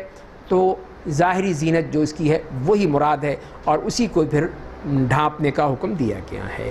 اور پھر اپنے گریبانوں کو پر اپنی اوڑھنیاں، سینوں پر اوڑھنیاں ڈالے رکھنے کا حکم دیا گیا ہے۔ اور اس کے بعد پھر یہ بتائے ہیں کہ یہ وہ مرد ہیں کہ جن کے سامنے وہ اپنی زینت ظاہر کر سکتی ہیں، باقی کسی کے سامنے نہیں۔ ان کے ہو سکتی ہیں اس لیے کہ یہ محارم ہیں، ان کے محرم ہیں۔ تو اسی لیے فرمایا اپنا بناؤ سنگار کسی کے سامنے ظاہر نہ کریں سوائے اپنے شوہروں کے، اور یا اپنے باپ کے، یا اپنے شوہروں کے باپ کے، یا اپنے بیٹوں کے، یا اپنے شوہروں کے بیٹوں کے، یا اپنے بھائی کے، یا اپنے بھائیوں کے بیٹوں کے، یا اپنی بہنوں کے بیٹوں کے، یا اپنی عورتوں کے، یا اپنے غلاموں کے، یا گھر میں رہنے والے ان لوگوں کے سوا جو عورت کی خواہش نہیں رکھتے، یا ان بچوں کے سوا جو ابھی عورتوں کی شرمگاہوں سے آگاہ نہیں ہیں، ان پر اور اپنے پاؤں زمین پر مار کر نہ چلیں تاکہ ان کی پوشیدہ زینت لوگوں کو معلوم ہو جائے۔ اور اے مومنو تم سب مل کر اللہ کے حضور توبہ کر لو تاکہ کامیاب ہو جاؤ۔ اس طرح پھر یہ اظہار زینت کی ممانعت بھی آ گئی، اور یہ بتا دیا گیا کہ یہ وہ لوگ ہیں، یہ وہ مرد حضرات ہیں جن کے سامنے ایک مسلمان عورت بغیر پردے کے آ سکتی ہے، جس میں کسی بھی خاتون کا بیٹا ہے، پوتا ہے، پڑپوتا ہے، پھر شوہر کے بیٹے ہیں، پوتے ہیں، پڑپوتے ہیں، سگا بھائی ہے، باپ کی جانب سے بھائی ہے، سوتیلے بھائی بھی ماں کی جانب سے ہو یا باپ کی جانب سے ہو، اور ان کے بیٹے، پوتے، پڑپوتے، بھائی کا بیٹا، پوتا، پڑپوتا، بہن کا بیٹا ہے، پھر اس کی اولاد ہے، بہن چاہے سگی ہو یا ماں کی جانب یا باپ کی جانب سے، تو یہ سب ان کے محرم بن جاتے ہیں۔ پھر اسی طرح شوہر کا باپ، ظاہر ہے کہ سسر، وہ بیٹے کی حفاظت کرے گا عزت کی۔ بیٹا تو اپنی ماں کا خادم ہوتا ہے، اسی نے اسے پیدا کیا ہے، تو بیٹا تو ہے ہی محرم اپنی ماں کے لیے۔ شوہر کا بیٹا بھی اپنے باپ کی عزت کی حفاظت کرتا ہے، بھائی تو باپ کے بعد اس کا سہارا ہوتا ہے، اس طرح بھائی کا بیٹا بھی اپنی پھپھی کی عزت کی حفاظت کرتا ہے۔ تو یہی حال بہن کے بیٹے کا ہے، ظاہر خالہ ہے، اس کی خالہ ہے، پھپھی ہے، تو یہ وہ رشتے ہیں جو مقدس رشتے ہیں کہ جن میں ہر شخص جو ہے ان کی انتہائی تقدس کے ساتھ احترام کرتا ہے۔ تو اسی لیے پھر ان کے بارے میں فرما دیا کہ تمہارے محرم ہیں، ان کے سامنے پردہ نہیں ہوگا۔ اور دوسری چیز جو فرما دی گئی، جو لونڈیاں ہیں، غلام ہیں، اور یہ ایسے افراد ہیں جو گھر میں رہتے ہیں لیکن جیسے کہ بہت ہی بوڑھے افراد ہیں، نامرد ہیں، پاگل ہیں، اور اس قسم کے لوگ جو ان کے لیے وہاں پہ بھی پردے کی تخفیف کر دی گئی ہے۔ اور بچے بھی، چھوٹے بچے جو ہیں نابالغ، ان کو پتہ ہی نہیں چیزوں کا، ان کو معلوم ہی نہیں ہے، وہ جانتے ہی نہیں ہیں، تو ظاہر ہے کہ ان سے بھی کوئی پردہ نہیں ہے۔ تو جہاں بالغ عاقل ہو جائے وہاں پہ یہ پھر چیزیں آ جاتی ہیں۔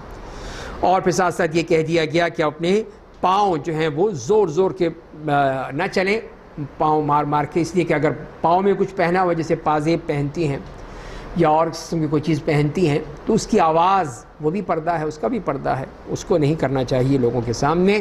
اور فرمایا کہ اللہ سے توبہ کرو اگر تم فلاح چاہتے ہو۔ اور تمہیں جو مرد بغیر بیوی کے اور جو عورتیں بغیر شوہر کے ان کی شادی کر دو۔ یہی ہے کہ معاشرے کو بچانا ہے اس سے، تو اسی لیے جو بھی ہوں بغیر شادی کے ان کو شادی کرنے کا حکم دیا گیا ہے، مرد ہوں یا عورتیں ہوں، اس لیے کہ تاکہ وہ اپنی حفاظت کر سکیں۔ اپنی عصمت کی حفاظت کر سکیں، اپنی آنکھوں کی حفاظت کر سکیں، اپنے ایمان کی حفاظت کر سکیں۔ تو جو ظاہر ہے کہ اگر شادی بیاہ نہیں ہوگا تو وہ ظاہر ہے کہ وہ ادھر ادھر جھانکتا پھرے گا، یا عورت ہوگی وہ کرے گی۔ تو یہ مختلف انداز ہوتے ہیں، مختلف ان کے اپنے لیولز ہوتے ہیں، کوئی صبر کر سکتا ہے، کوئی نہیں کر سکتا۔ تو یہ سب چیزیں ہیں، اسی لیے اس کا ایک ہی علاج ہے کہ پھر وہ نکاح کر دو، نکاح کر دو، پھر جائز طریقہ ہے، اپنی خواہشات پوری کرو۔ تو فرمایا کہ اپنے نیکدار ایماندار غلاموں اور لونڈیوں کی بھی شادی کر دو۔ اگر وہ فقیر ہوں گے اللہ اپنے فضل سے انہیں مالدار بنا دے گا، اللہ بڑی کشادگی والا، خوب جاننے والا ہے۔ تو یہاں پر بھی دیکھیے اصل معاملہ تو ان کا کہہ رہا ہے غلاموں کا، لیکن ایک اصول بتا دیا گیا کہ اس بنیاد پر شادی نہ کرنا کہ اس کے پاس کچھ نہیں ہے، یہ غلط ہے۔ یکونوا فقراء یغنیہم اللہ من فضلہ، اللہ تعالیٰ ان کو اپنے فضل سے غنی کر دے گا۔ تم کیوں گھبراتے ہو، کیوں ڈرتے ہو کہ اس کے بعد پیسہ نہیں ہے؟ تھوڑا بہت ہے ٹھیک ہے کر دو، باقی اللہ دے گا، اللہ تعالیٰ غنی کر دے گا۔ ابھی ایک ہے تو دو ہو جائیں گے، تو دو مانگیں گے اللہ سے، اللہ تعالیٰ دے دے گا، پھر اللہ تعالیٰ ان کو اور اولاد ہو جائے گی، تین ہو جائیں گے مانگنے والے۔ تو یہ ہے جتنے ہاتھ مانگیں گے اتنا اللہ تعالیٰ دے گا ان کو۔ تو لہذا یہ کہنا کہ نہیں اب کے پاس بیچارے کے پاس کچھ نہیں ہے، جاب لیس ہے، یہ ہے وہ ہے، ہم طرح طرح کے عذر تلاش کرتے ہیں، اور یہی وجہ ہوتی ہے کہ لڑکیوں کی عمریں کہاں 30 40 سال تک ہو جاتی ہیں، شادیاں ہی نہیں ہوتی۔ یا تو وہ ماں باپ جو ہیں ان کی کمائی بیٹھ کے کھا رہے ہیں، یا یہ ہے کہ جب تک کہ ہمارا اس کے ہم پلہ نہیں آئے گا ہم اس وقت تک شادی نہیں کریں گے، یا یہ ہے کہ وہ اتنی پڑھی لکھی ہے تو اتنا پڑھا لکھا کوئی آنا چاہیے۔ تو یہ سب مصیبتیں ہیں جو کہ ہم نے اپنے لیے خود پیدا کر لی ہیں، اسی معاشرے کی تباہی کا سب یہ اسباب ہے۔ اسی لیے قرآن کریم نے اس کے بارے میں انتہائی وضاحت سے یہ بات فرما دی ہے۔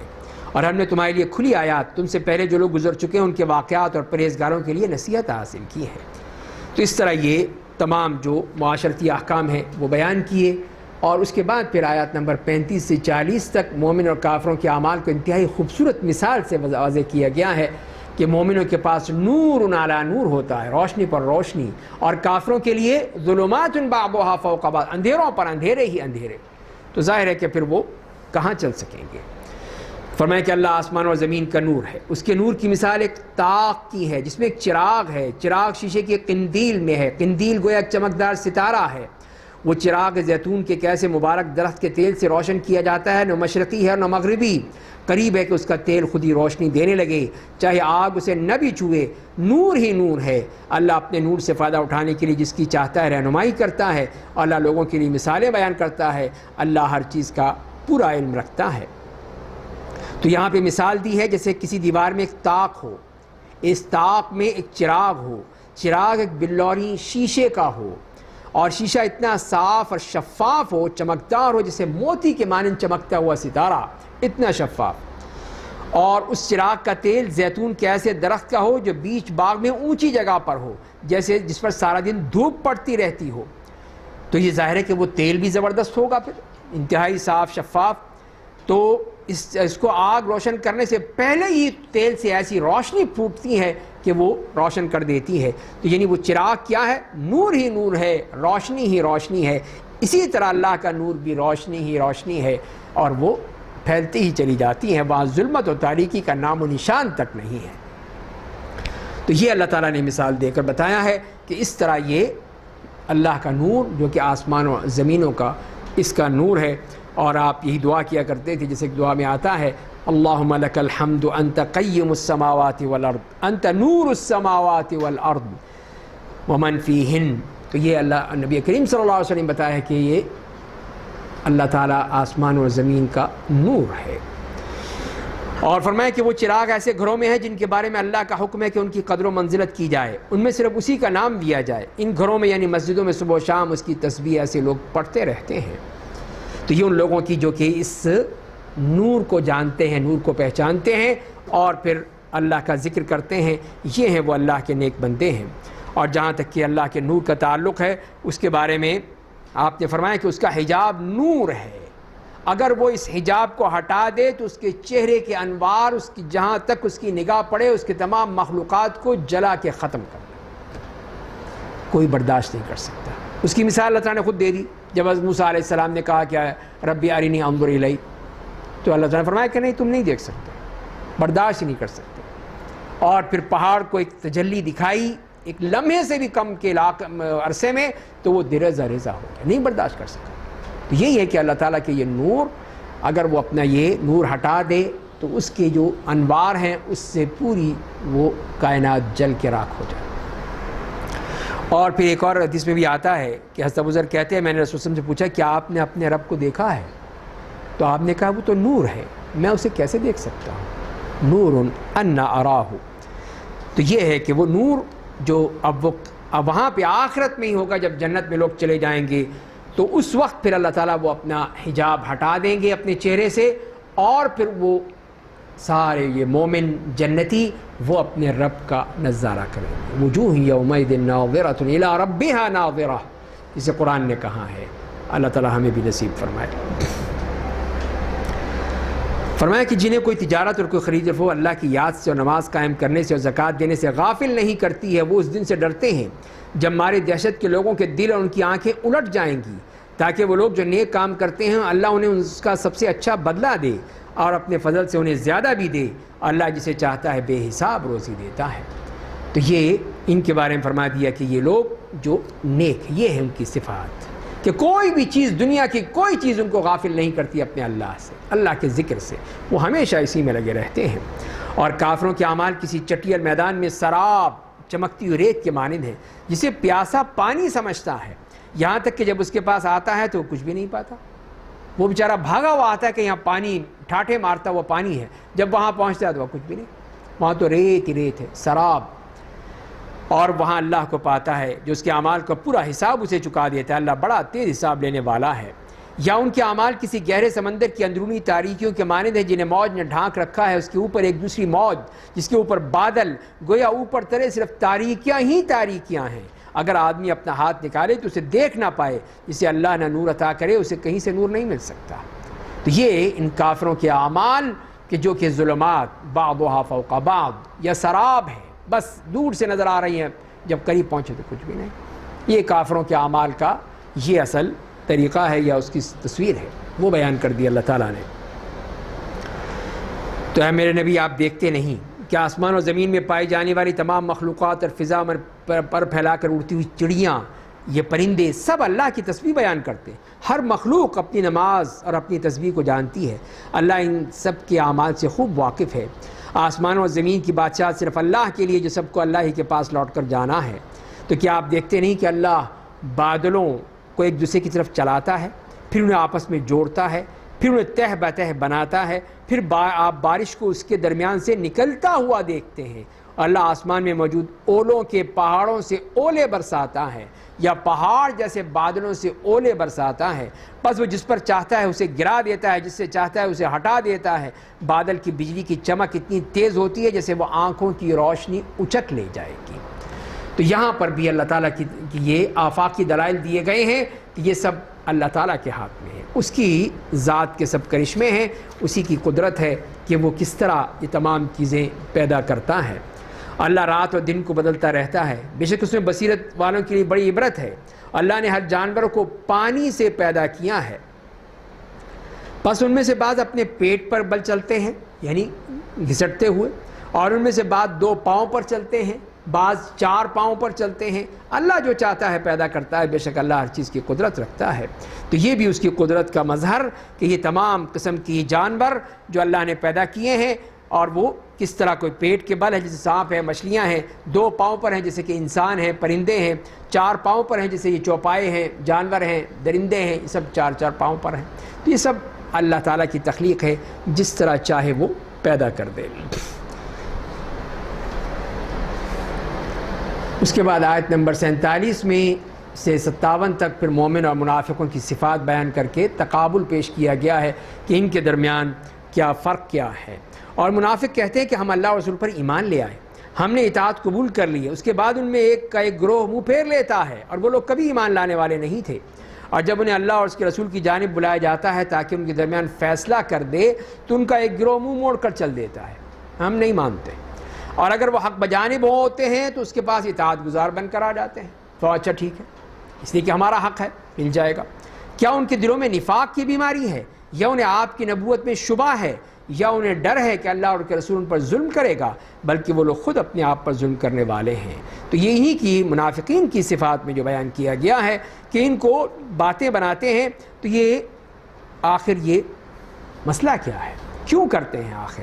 تو یہ اسی کی ہے کہ تو نفاق کی بیماری ہے، یا شبہ ہے آپ نبی ہیں یا نہیں ہیں، یا یہ ہے کہ ان کو یہ ڈر ہے کہ اللہ یا اس کے رسول ظلم کریں گے۔ مومنوں کو جب اللہ اور اس کے رسول کی طرف بلایا جاتا ہے تو ان کے درمیان فیصلہ کر دے تو کہتے ہیں ہم نے یہ بات سن لی، اسے مان لیا، اور وہی لوگ فلاح پانے والے ہیں۔ فوراً سمعنا و اطعنا، یہ ان کا کام ہے۔ اور جو لوگ اللہ اور اس کے رسول کی اطاعت کریں گے، اللہ سے ڈریں گے، اس کا تصور کر کے تقویٰ کی راہ اختیار کریں گے، وہی لوگ کامیاب ہونے والے ہیں۔ تو یہ مومنوں کے برخلاف، منافقین کے برخلاف یہ مومن کتنے اطاعت گزار لوگ ہیں، جو اللہ نے کہا، اللہ کے رسول نے کہا، فوراً اس کو قبول کرتے ہیں۔ اور منافقوں نے اللہ کی سخت قسمیں کھائیں کہ اگر آپ انہیں حکم دیں تو وہ جہاد کے لیے ضرور نکلیں گے۔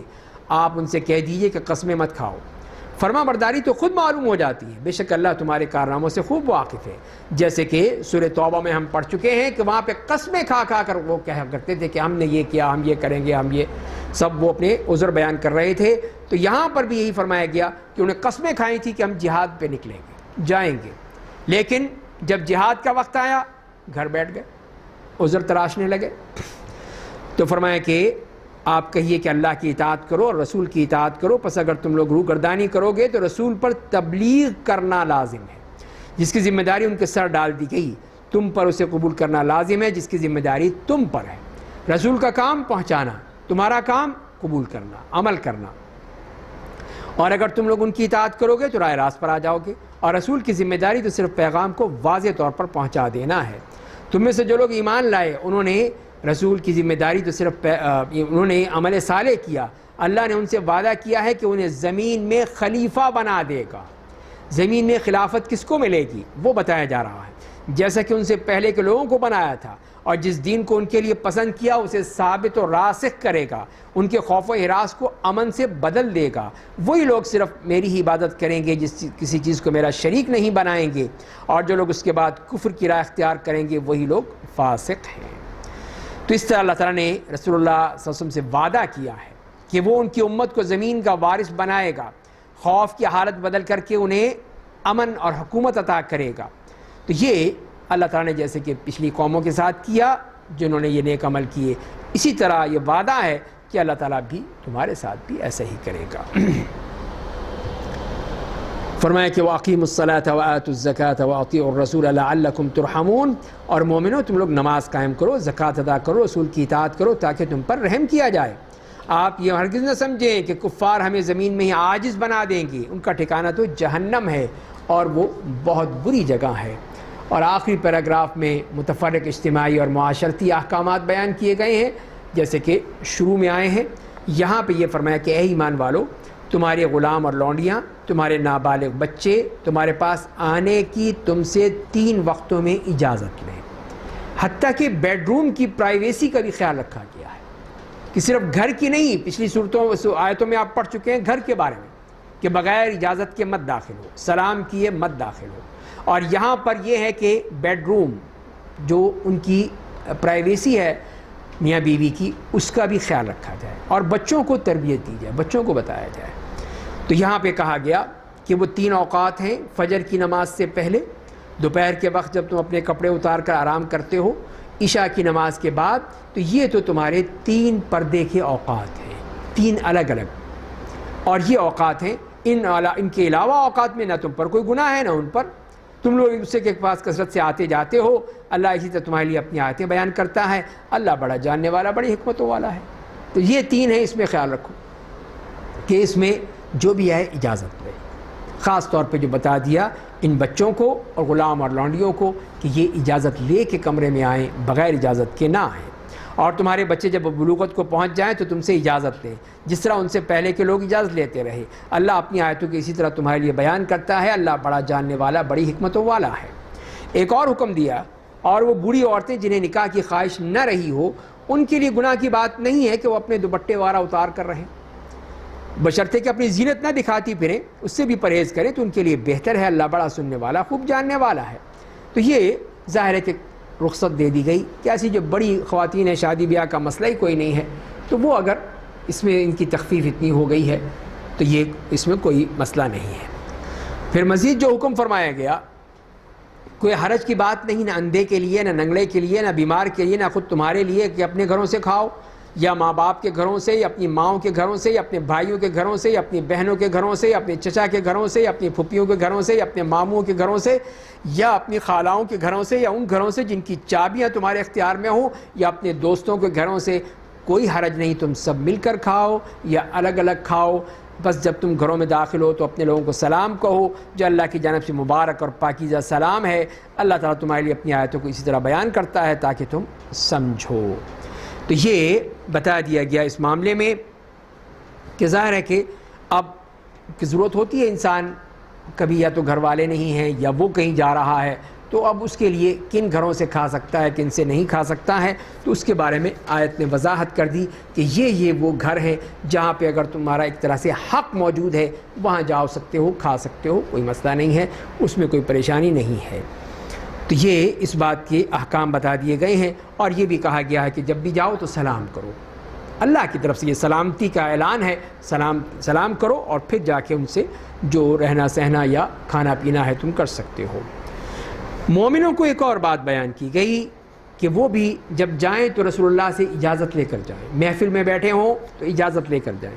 بے شک مومن وہ ہیں جو اللہ اور اس کے رسول پر ایمان رکھتے ہیں، جب ان کے ساتھ کسی اجتماعی کام میں ہوتے ہیں تو جب تک ان سے اجازت نہیں لے لیتے چلے نہیں جاتے، آپ سے اجازت بغیر لے کر نہیں جاتے۔ بے شک جو لوگ آپ سے اجازت مانگتے ہیں وہی لوگ ہیں جو اللہ اور اس کے رسول پر ایمان رکھتے ہیں، بس جب وہ لوگ آپ سے اپنی بعض ضرورتوں کے لیے اجازت مانگیں تو ان میں سے جنہیں آپ چاہیں اجازت دے دیں، جس کو آپ چاہیں، ان کے لیے اللہ سے مغفرت طلب کیجئے، بے شک اللہ بڑا معاف کرنے والا بے حد مہربان ہے۔ مسلمانوں، رسول کے بلانے کو تم آپس میں ایک دوسرے کو بلانے کی طرح مت بناؤ کہ جیسے کہ تم دوسروں کو آواز دیتے ہو، اس طرح رسول اللہ کے ساتھ مت کرنا کہ ان کو بھی ویسے ہی آوازیں دیتے پھرو، جیسے کہ بدو آیا کرتے تھے، وہ دروازے سے باہر ہی کھڑے ہو کے یا محمد یا محمد چیختے تھے۔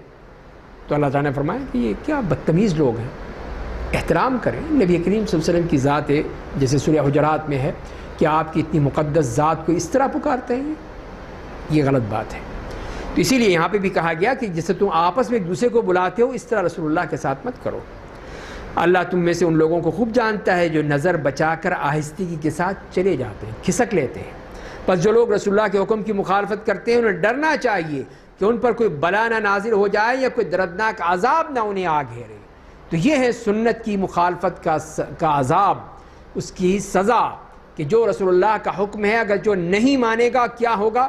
فرمایا یا تو اس پہ کوئی بلا نازل ہو جائے گی یا کوئی دردناک عذاب اس کو آ گھیرے گا، کہ جو رسول اللہ صلی اللہ علیہ وسلم کے حکم کو نہیں مانتا اور چھوڑ دیتا ہے۔ اور جان لو کہ آسمان و زمین میں جو کچھ اس کا مالک اللہ ہے، نیت و عمل کے اعتبار سے تمہارا جو حال ہے اسے خوب جانتا ہے، اور جس دن لوگ اس کے پاس لوٹائے جائیں گے تو وہ انہیں بتائے گا جو کچھ وہ دنیا میں کرتے رہے تھے، اللہ ہر چیز سے اچھی طرح واقف ہے۔ تو یہاں پہ یہ سورہ نور بھی مکمل ہوتی ہے جس میں یہ احکام دیے گئے تفصیل کے ساتھ، آئلی، معاشرتی، فوجداری اور سماجی۔ اب سورہ فرقان ہے جو مکی صورت ہے، 77 اس کی آیات ہیں، اور اس صورت میں بھی جو مکی صورتوں کا ایک اسلوب ہے کہ کفار مکہ کے الزامات، اعتراضات، ان کے جوابات، ان کی وضاحت اور ان کی جو مختلف چیزیں ہیں، اور پھر ان کو دھمکی ہے کہیں ان کے ساتھ اور کسی معاملے ہیں، وہ سب اللہ تعالیٰ نے اس صورت میں بیان کیے ہیں۔ تو سورہ فرقان جو 6 پیراگراف پر مشتمل ہے، پہلی 3 آیات میں اللہ تعالیٰ کی قدرت کا تعارف اور جو من دون اللہ ہیں ان کی بے بسی، کہ وہ کیا رکھ سکتے ہیں، ان کے پاس کیا ہے۔ آئیے پڑھتے ہیں، بسم اللہ الرحمن الرحیم۔ تبارک الذی نزل الفرقان علی عبدہ لیکون للعالمین نذیرا۔ بے شک خیر و برکت والا ہے وہ اللہ جس نے اپنے بندے پر فرقان نازل کیا ہے تاکہ وہ سارے جہان والوں کے لیے آخرت کا عذاب ڈرانے والا بن جائے۔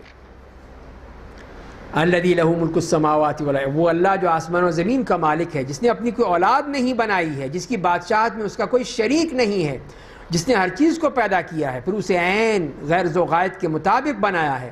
اور مشرکوں نے اللہ کے سوا بہت سے معبود بنا لیے ہیں جو کسی چیز کو پیدا نہیں کرتے بلکہ وہ خود پیدا کیے گئے ہیں، اپنے لیے کسی نفع نقصان کا اختیار نہیں رکھتے، نہ موت، نہ زندگی، نہ دوبارہ زندہ ہو کر ان کے اختیار میں ہے۔ تو ایسے بے اختیار کو کیسے معبود بنایا جا سکتا ہے، کیسے وہ الہ ہو سکتا ہے؟ یہ ممکن ہی نہیں ہے۔ اور پھر اگلی 4 سے 34 نمبر آیات میں رسول اللہ کی اور قرآن پر الزامات، اعتراضات کے مسکت جواب دیے گئے ہیں، اور کافروں نے کہا کہ یہ قرآن سوائے جھوٹ کے کچھ نہیں ہے، جسے انہوں نے گھڑ لیا ہے اور کچھ دوسرے لوگوں نے اس کام میں مدد کی ہے، پس ان لوگوں نے ظلم اور کذب بیانی سے کام لیا ہے۔ تو یہ مشرکین کا اعتراض کہ ایک تو یہ کہ آپ جھوٹے ہیں، یہ قرآن اللہ کا کلام نہیں ہے، آپ نے کہیں سے لائے ہیں، ادھر سے ادھر سے جمع کر کے اسے بنا لیا ہے، تو یہ سب غلط بات ہے۔ اور یہ بھی پھر دوسری بات یہ، انہوں نے یہ بھی کہا کہ یہ قرآن اگلے لوگوں کی کہانیاں ہیں جو انہوں نے لکھوا رکھے ہیں، پس وہی ان کے سامنے صبح شام پڑھے جاتے ہیں۔ یہ اور پھر ان کی وہ اسی غلط بات کی طرف اشارہ۔ اے میرے نبی آپ کہہ دیجئے اس قرآن کو اللہ نے نازل کیا ہے جو آسمانوں اور زمین کی تمام پوشیدہ باتوں کو جانتا ہے، وہ بے شک بڑا ہی مغفرت کرنے والا بے حد مہربان ہے۔ تو یہ ان کا جواب دیا گیا کہ یہ تو اللہ کی کتاب ہے جو کہ اللہ نے نازل کی ہے، یہ کسی اور سے کہاں سے آ سکتی ہے؟ یہ تو تم اگر یہی ہے تو تم بنا کر دکھا دو، جیسے چیلنج کیا گیا کئی جگہ پر۔ اور پھر کافروں کی بات نقل کی، کافروں نے کہا اس رسول کو کیا ہو گیا ہے، یہ کھانا کھاتا ہے، بازاروں میں چلتا ہے، اس کے پاس فرشتہ کیوں نہیں بھیج دیا گیا تاکہ اس کے ساتھ وہ بھی لوگوں کو ڈراتا، اس کے ساتھ سیکیورٹی ہوتی، آگے پیچھے دائیں بائیں فرشتے چلتے، معلوم ہوتا کہ یہ نبی ہے۔ یہ کیا یہاں پہ کچھ بھی نہیں ہے۔ تو اس کے بعد یا اس کے پاس آسمان سے کوئی خزانہ اتار دیا جاتا ہے، اس کے کوئی باغ ہوتا ہے جس کے یہ پھل کھایا کرتا۔ ان ظالموں نے مسلمانوں سے کہا تم لوگ تو ایسے آدمی کے پیچھے لگ گئے جس پر جادو کر دیا گیا ہے، اور الٹا سمجھنے کے بجائے خود مسلمانوں کو کہہ رہے ہیں۔ آپ دیکھ لیجئے آپ کی کیسی کیسی مثالیں دیتے ہیں جس کے نتیجے میں گمراہ ہو گئے ہیں، اب سیدھی راہ پر نہیں آ سکتے۔ بے شمار خیر و برکت والا وہ اللہ ہے جو اگر چاہے تو آپ کے لیے ان باغوں سے بہتر مہیا کر دے۔ اب ان کا جواب دیا جا رہا ہے کہ جو یہ کہہ رہے ہیں کہ یہ ہونا چاہیے تھا، وہ ہونا چاہیے تھا، یہ ہے وہ ہے، جن کا ذکر کفار کرتے، ایسے باغات جن کے نیچے نہریں جاری ہیں، آپ کو بہت سے عالی شان محل عطا کر دے۔ بلکہ ان کافروں نے تو قیامت کو جھٹلا دیا ہے، اور قیامت کی تکذیب کرنے والوں کے لیے ہم سے بھڑکتی ہوئی آگ تیار کر رکھی ہے۔ جب جہنم انہیں دور سے دیکھے گی تو وہ لوگ اس کی غصے بھری آواز اور چنگھاڑ سنیں گے۔ دور سے ہی وہ دیکھ کے ہی وہ پوری طرح جیسے کہ ایک دم بے قابو ہو جائے گی کہ آ گئے، یہ میرے گاہک آ گئے، تو ان کو دیکھ کر ہی وہ سخت چنگھاڑنے لگے گی۔ اور جب وہ ہاتھ پاؤں بندھے ہوئے جہنم کی ایک تنگ جگہ میں ڈال دیے جائیں گے تو وہاں وہ اپنی ہلاکت کو پکاریں گے، تو فرشتے ان سے کہیں گے آج ایک ہلاکت کو نہیں، بہت سی ہلاکتوں کو آواز دو۔ اب تم موت کی تمنا کر رہے ہو، اب تم کرتے رہو، روزانہ کرتے رہو، اب موت بھی نہیں آئے گی۔ اے میرے نبی آپ ان سے پوچھئے جہنم کا یہ دردناک عذاب اچھا ہے یا ہمیشہ رہنے والی جنت جس کا اللہ نے ڈرنے والوں سے وعدہ کیا ہے جو ان کا بدلہ اور ٹھکانہ ہوگا؟ اس میں انہیں ہر وہ چیز ملے گی جو وہ چاہیں گے، اس میں ہمیشہ رہیں گے۔ یہ آپ کے رب کا ایسا حتمی وعدہ ہے جس کا اس سے سوال کیا جائے گا۔ اور جس دن آپ کا رب انہیں اور ان معبودوں کو جمع کرے گا جن کی وہ اللہ کے سوا عبادت کرتے تھے، تو ان معبودوں سے پوچھے گا کیا تم نے میرے ان بندوں کو گمراہ کیا تھا یا یہ خود ہی بھٹک گئے تھے؟ تو ان سے بھی سوال ہوگا، ان معبودوں سے۔ وہ کہیں گے میرے رب تو تمام عیوب سے پاک ہے، تمام نقائص سے پاک ہے، ہمارے لیے ہرگز مناسب نہیں تھا کہ ہم تیرے سوا دوسروں کو اپنا دوست بناتے، لیکن تو نے انہیں اور ان کے باپ دادا کو عیش و آرام کی زندگی دی، یہاں تک کہ تجھے یاد کرنا بھول گئے، اور یہ تھے ہی ہلاک کرنے والے لوگ۔ یہ تھا مسئلہ کہ یہ اسی میں پڑے رہے کہ جو باپ دادا کہہ رہے ہیں اسی پہ چل رہے ہیں، اسی پہ عبادت کر رہے ہیں، اور پھر بھول گئے اللہ کو۔ تو اللہ مشرکوں سے کہے گا ان معبودوں نے تمہاری بات کو جھٹلا دیا کہ وہ عبادت کے لائق تھے، اب نہ تم عذاب کو ٹال سکتے ہو نہ اپنی مدد کر سکتے ہو، اور تم سے جو کوئی شرک کرے گا اسے ہم بڑا ہی عذاب دیں گے۔ تو اللہ تعالیٰ ان پر کہہ دے گا کہ یہ دیکھو کہ یہ جو تمہارے ہی معبود جو تھے جن کی بات انہوں نے صاف انکار کر دیا۔ اب بتاؤ وَمَا أَرْسَلْنَا قَبْلَكَ مِنَ الْمُرْسَلِينَ، اور ہم نے آپ سے پہلے جتنے بھی انبیاء بھیجے سب کھانا کھاتے تھے، بازاروں میں چلتے تھے، ہم نے تم میں سے بعض کو بعض کے لیے باعث آزمائش بنایا ہے تاکہ دیکھیں کیا تم صبر کرتے ہو، اور آپ کا رب سب کو اچھی طرح دیکھ رہا ہے۔ تو یہ ان کی اسی بات کا جواب دیا کہ تم کہتے ہو کہ یہ نبی جو ہے یہ بازاروں میں چلتا پھرتا ہے، کھاتا پیتا ہے، تو انبیاء کرام تو واقعی چلتے پھرتے ہیں، بازاروں میں جاتے ہیں، کھانا کھاتے ہیں، انسانوں کی طرح جیتے ہیں، تو یہ کوئی فرشتے تو نہیں ہیں۔ فرشتے تو نہیں بن جاتے. وقال الذين لا يرجون لقاءنا لولا انزل علينا الملائكة، اور جو لوگ ہماری ملاقات کا یقین نہیں رکھتے وہ کہتے ہیں ہمارے پاس فرشتے کیوں نہیں بھیج دیے گئے جو محمد کی نبوت کی گواہی دیتے، یا ہم اپنے رب کو کیوں نہیں دیکھ لیتے. انہوں نے اپنے دلوں میں اپنے آپ کو بڑا سمجھ لیا ہے، بڑی سرکشی پہ تل گئے ہیں. جس دن وہ لوگ فرشتوں کو دیکھ لیں گے اس دن مجرموں کو کوئی خوشی نہیں ہوگی اور کہیں گے یہ ہم سے دور رہیں. انہیں پتہ ہے کہ عذاب، اور انہیں دنیا میں جو عمل کیا ہوگا ہم اس کی طرف متوجہ ہوں گے، اسے اڑتا ہوا غبار بنا دیں گے. ان کا سارا عمل برباد، کوئی بھی عمل کیا اچھا ہے یا برا ہے، اچھا تو ان کو کوئی فائدہ نہیں ہوگا، سب کچھ یہی مل جائے گا، اور برے کا وہاں ٹھکانہ، اس کا سزا ملے گی. اس دن جنت والوں کا ٹھکانہ، ان کی آرام کرنے کی جگہ بہت اچھی ہوگی. اور جس دن آسمان پھٹ کر ایک بادل نمودار ہوگا اور گروہ در گروہ فرشتے اتارے جائیں گے، اس دن حقیقی بادشاہ صرف رحمان کی ہوگی اور وہ کافروں کے لیے بہت سخت دن ہوگا. جس دن ظالم اپنے ہاتھوں کو کاٹ کھائے گا، دونوں ہاتھوں کو. افسوس، اتنا افسوس اور دکھ ہوگا کہ یہ کیا ہو گیا، میں نے کیا کر دیا، میں نے کفر کیا، میں نے شرک کیا، میں نے نفاق میں رہا، میں نے یہ اس کو پوچھتا رہا، اللہ کو چھوڑ دیا. تو آج وہ اپنے سامنے دیکھ رہا ہوگا، اے کاش میں رسول کی راہ پہ چلا ہوتا، ہائے افسوس کاش میں نے فلاں کو اپنا دوست نہ بنایا ہوتا. حسرتیں ہی حسرتیں ہیں، کوئی فائدہ نہیں ہوگا. جس دن میرے پاس قرآن آ جانے کے بعد اسے قبول کرنے سے مجھے بہکا دیا، اور شیطان کا کام انسان کو رسوا کرنا ہی ہے. تو یہ ہے سب رسوائی جس کے بارے میں قرآن بتا رہا ہے. اور پھر قرآن کو چھوڑنے کا جو الزام لگے گا اور جو اس کی سزا بھگتنی پڑے گی، اس کے بارے میں رسول اللہ کہیں گے اے میرے رب، بے شک میری قوم نے اس قرآن کو بالکل چھوڑ دیا تھا، ترک کر دیا تھا. وہ یہی سمجھتے تھے کہ بس چوم چاٹ لو، اس کو بڑے اچھے غلاف میں قیمتی کپڑے میں لپیٹ کے اوپر رکھ دو، اس کو ہاتھ ہی نہ لگے، میلا نہ ہو جائے، خراب نہ ہو جائے، پڑھنے کی ضرورت ہی نہیں ہے. پڑھنے کی کیا ضرورت ہے؟ پڑھنے کا کیا ہے؟ پڑھ لیا، سن لیا، رمضان میں تراویح سن لی، بات ختم ہو گئی. سوچنا سمجھنا اور فکر کرنا یہ نہیں.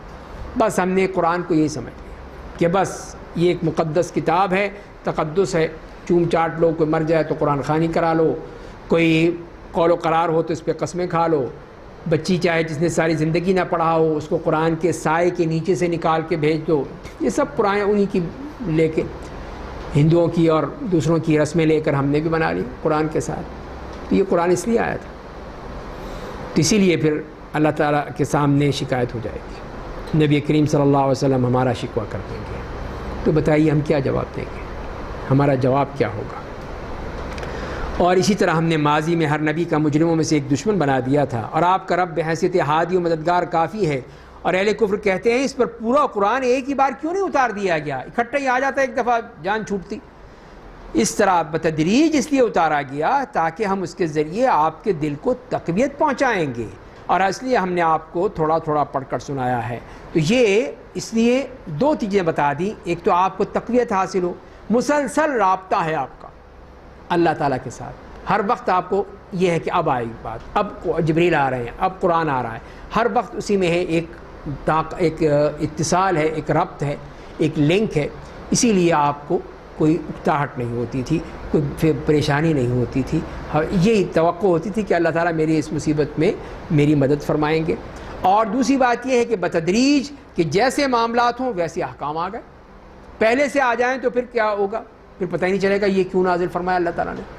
جب وقت پر نازل ہوگا تو پتہ چلے گا ہاں یہ وجہ ہے، اس لیے یہ آیت نازل ہوئی ہے. اور کفار جب بھی آپ کے سامنے قرآن پر کوئی نیا اعتراض لاتے ہیں تو ہم آپ کو اس کا صحیح جواب بھیج دیتے ہیں اور بات کو خوب اچھی طرح واضح کر دیتے ہیں. اور وہ لوگ اپنے چہروں کے بل گھسیٹ کر جہنم میں ڈال دیے جائیں گے، ان کا ٹھکانہ بہت ہی برا ہے، اور وہ لوگ سب سے زیادہ گم گشتہ راہ ہیں. اب تیسرے پیراگراف میں مشرکین مکہ کو انبیاء کی تاریخ سے عبرت حاصل کرنے کا مشورہ دیا گیا ہے. اور ہم نے موسیٰ کو تورات دی، ان کے بھائی ہارون کو ان کا وزیر بنا دیا. پس ہم نے کہا کہ آپ دونوں اس قوم کے پاس جائیے جنہوں نے ہماری آیتوں کو جھٹلا دیا، پھر ہم نے انہیں یکسر ہلاک کر دیا. اور نوح کی قوم نے جب رسولوں کو جھٹلایا تو ہم نے انہیں ڈبو دیا، لوگوں کے لیے انہیں نشان عبرت بنا دیا. ہم نے ظالموں کے لیے دردناک عذاب تیار کر رکھا ہے. اور عاد اور سمود اور کنویں والوں کو ان وقتوں کے درمیان پائے جانے والی بہت سی دوسری قوموں کو بھی ہلاک کر دیا. تو یہ تمام وہ قومیں جو کہ اس دنیا میں آئیں اور برباد ہوئیں. اور ہم نے ہر ایک کے سامنے دوسروں کی مثالیں پیش کی تاکہ عبرت حاصل کریں، اور ہم نے ہر ایک کو ہلاک و برباد کر دیا۔ اور اہل قریش کا گزر اس بستی سے ہو چکا ہے جس پر پتھروں کی بدترین بارش کی گئی تھی، وہ قوم لوط۔ کیا وہ لوگ اسے دیکھتے نہیں بلکہ وہ دوبارہ زندہ کیے جانے پر یقین ہی نہیں رکھتے؟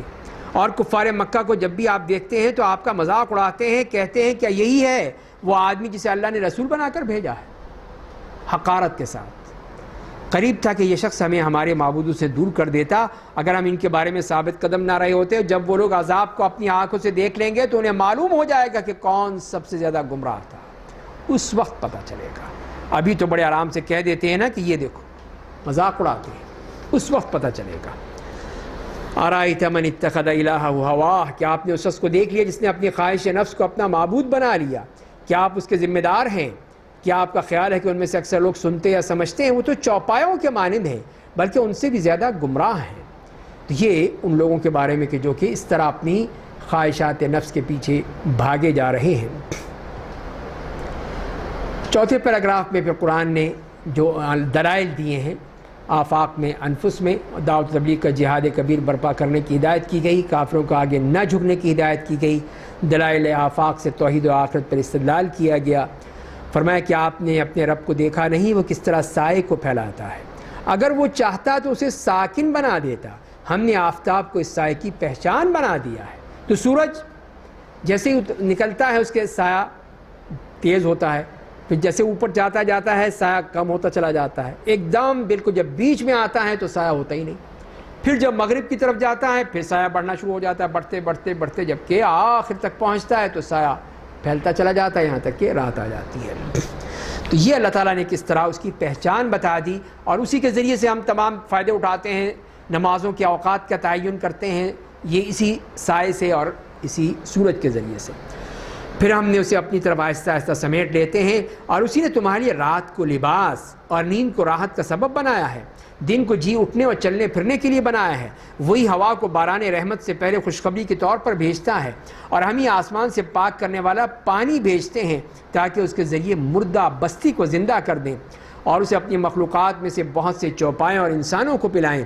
اور ہم نے اپنی آیتوں کو ان کے لیے مختلف انداز میں بیان کیا تاکہ نصیحت حاصل کریں، لیکن اکثر لوگ ناشکری ہی کی راہ اختیار کرتے ہیں، شکر نہیں ادا کرتے۔ اتنی نعمتیں ہیں، اتنی بیش بہا نعمتیں ہیں، اور اگر ہم چاہتے تو ہر بستی کے لیے الگ الگ ڈرانے والا بھیج دیتے۔ بس آپ کافروں کی بات مت مانیے اور قرآن کے ذریعے ان سے خوب جہاد کرتے رہیے۔ تو یہ قرآن کے ذریعے سے جہاد کرنے کا حکم دیا گیا ہے۔ اور مزید جو فرمایا اللہ تعالیٰ کی عظمت اور اس کی قدرت کہ اسی نے دو دریاؤں کو ملا دیا ہے، یہ میٹھا پیاس بجھانے والا اور یہ کھارا تلخ انتہائی کڑوا، اور اس نے دونوں کے درمیان ایک پردہ اور ایک رکاوٹ کھڑی کر دی ہے، اور اسی نے پانی سے آدمی کو پیدا کیا، پھر اسے نسب والا اور سسرال والا بنایا۔ آپ کا رب ہر بات پر قادر ہے۔ تو یہ بھی اس کی قدرت ہے کہ دو پانی ساتھ ساتھ بہہ رہے ہیں، ان کا رنگ بھی، ان کا ٹمپریچر بھی، ان کا ذائقہ بھی سب الگ الگ ہے، لیکن وہ ملتے نہیں، الگ الگ چل رہے ہیں پانی ہوتے ہوئے۔ یہ سب اللہ تعالیٰ کا کرشمہ ہے۔ پھر اس انسان کو جو پیدا کیا اس کے حوالے سے بھی فرما دیا۔ اور حال یہ ہے کہ کفار اللہ کے سوا ان معبودوں کی پرستش کرتے ہیں جو انہیں نہ نفع پہنچا سکتے ہیں نہ نقصان، اور کافر ہر دم اپنے رب کی مخالفت پر آمادہ ہوتا ہے۔ اور ہم نے آپ کو صرف خوشخبری دینے والا اور ڈرانے والا بنا کر بھیجا ہے۔ آپ کہہ دیجئے میں تبلیغ رسالت کا تم سے کوئی معاوضہ نہیں طلب کرتا، مگر یہ کہ جو چاہے اپنے رب تک پہنچنے کی راہ اختیار کر لے، اور آپ ہمیشہ زندہ رہنے والوں پر بھروسہ کیجئے جو کبھی نہیں مرے گا۔ اللہ کی ذات حی لا یموت، جس کے لیے موت نہیں ہے۔ اس کی پاکیزگی حمد و ثنا بیان کرتے رہیے، اور اپنے بندوں کے گناہوں سے پوری طرح باخبر ہے۔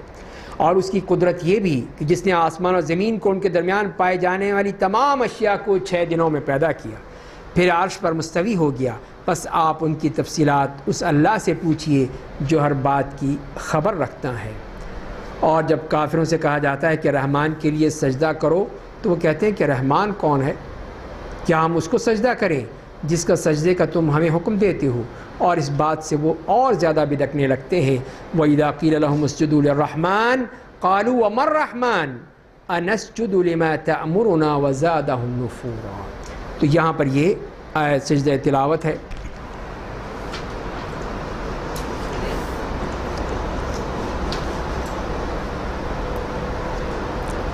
فرمایا کہ تبارک الذی جعل فی السماء بروجا وجعل فیہا سراجا وقمرا منیرا، بے شمار خیر و برکت والا وہ اللہ جس نے آسمان میں برج بنائے ہیں، اس میں ایک چراغ، آفتاب اور ایک روشن ماہتاب بنایا ہے، اور اس نے رات اور دن کو یک بعد دیگرے آنے والا بنایا ہے۔ اس شخص کے لیے جو نصیحت حاصل کرنا چاہے یا اللہ کا شکر ادا کرنا چاہے، تو یہی نعمتوں کے ذریعے بتا دیے ہیں۔ اور آخری پیراگراف میں یہ بد کردار مشرکین مکہ کو بتایا کہ وہ اپنے کردار پر غور کریں، دیکھیں یہ کردار کیا ہوتا ہے۔ یہ ہے کردار، مخلص صحابہ کا کردار، عباد الرحمن کی صفات یہ بیان کیے کہ یہ ہے وہ صاحب کردار لوگ۔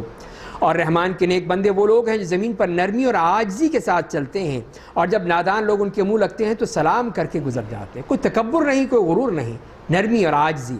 اور جو اپنے رب کے سامنے سجدہ اور قیام کی حالت میں رات گزارتے ہیں، عبادت گزار، اور جو دعا مانگتے ہیں اے ہمارے رب ہم سے جہنم کے عذاب کو ٹال دے، بے شک اس کا عذاب ہمیشہ کے لیے جان کو لگ جانے والا ہے، یقیناً وہ بہت ہی برا ٹھکانہ اور جائے قیام ہے۔ تو ہمیشہ اللہ کی عبادت اس سے دعا کرنے والے ہیں۔ اور جو خرچ کرتے ہیں تو نہ فضول خرچی کرتے ہیں، نہ اپنے آپ کو تنگی میں ڈالتے ہیں، اور اپنی گزر اوقات دونوں کے درمیان کرتے ہیں۔ اعتدال، وسط، ادھر نہ افراط و تفریط سے بچ کر یہ سارے اعمال۔ اور جو اللہ کے ساتھ کسی دوسرے کو معبود کو نہیں پکارتے، جس جان کو اللہ نے حرام کیا اسے ناحق قتل نہیں کرتے، نہ وہ زنا کرتے ہیں، جو کہ ایسا کرے گا وہ اپنے گناہوں کا بدلہ پائے گا، اور قیامت کے دن اس کا عذاب دوہرا کر دیا جائے گا، اور وہ اس میں ہمیشہ کے لیے ذلیل و خوار بن کر رہے گا۔ تو یہ کبیرہ گناہوں کا بتا دیا ہے کہ جو ان کا ارتکاب کرے گا اور توبہ نہیں کرے گا اس کے لیے دوہرا عذاب، اور جو توبہ کر لے گا اس کے لیے دیکھیے کیا فرمایا جا رہا ہے۔ اور جو قیامت مگر جو شخص توبہ کرے گا، ایمان لے آئے گا، نیک عمل کرے گا، اللہ اس کے گناہوں کو نیکیوں سے بدل دیں گے۔ کتنی بڑی نعمت ہے کہ گناہ بھی نیکیوں میں بدل گئے۔ نیکیاں تو تھی ہی، لیکن گناہ اگر نیکیوں میں بدل جائیں تو کتنا بڑا اللہ تعالیٰ کی طرف سے انعام ہے اس شخص پر کہ سارے گناہ جو ہیں وہ معاف ہو جاتے۔ یہی کافی تھا، لیکن اس ذات کی دیکھیے اس کی رحمت، اس کی شفقت، اس کی مہربانی کہ اس نے وہ گناہ بھی نیکیوں میں بدل دیے۔ تو یہی پہ ہی فرمایا جا رہا ہے، اور اللہ بڑا معاف کرنے والا بے حد مہربان ہے۔ اور جو شخص توبہ کر لیتا ہے اور عمل صالح کرتا ہے تو اللہ کی طرف پورے طور پر لوٹ آتا ہے۔ اور جو لوگ جھوٹی گواہی نہیں دیتے ہیں جب کسی ناپسندیدہ چیز سے ان کا سابقہ پڑتا ہے تو شریفوں کی طرح گزر جاتے ہیں۔ لا یعنی لفظ گفتگو سے کوئی تعلق نہیں ہوتا، اپنے کام سے کام۔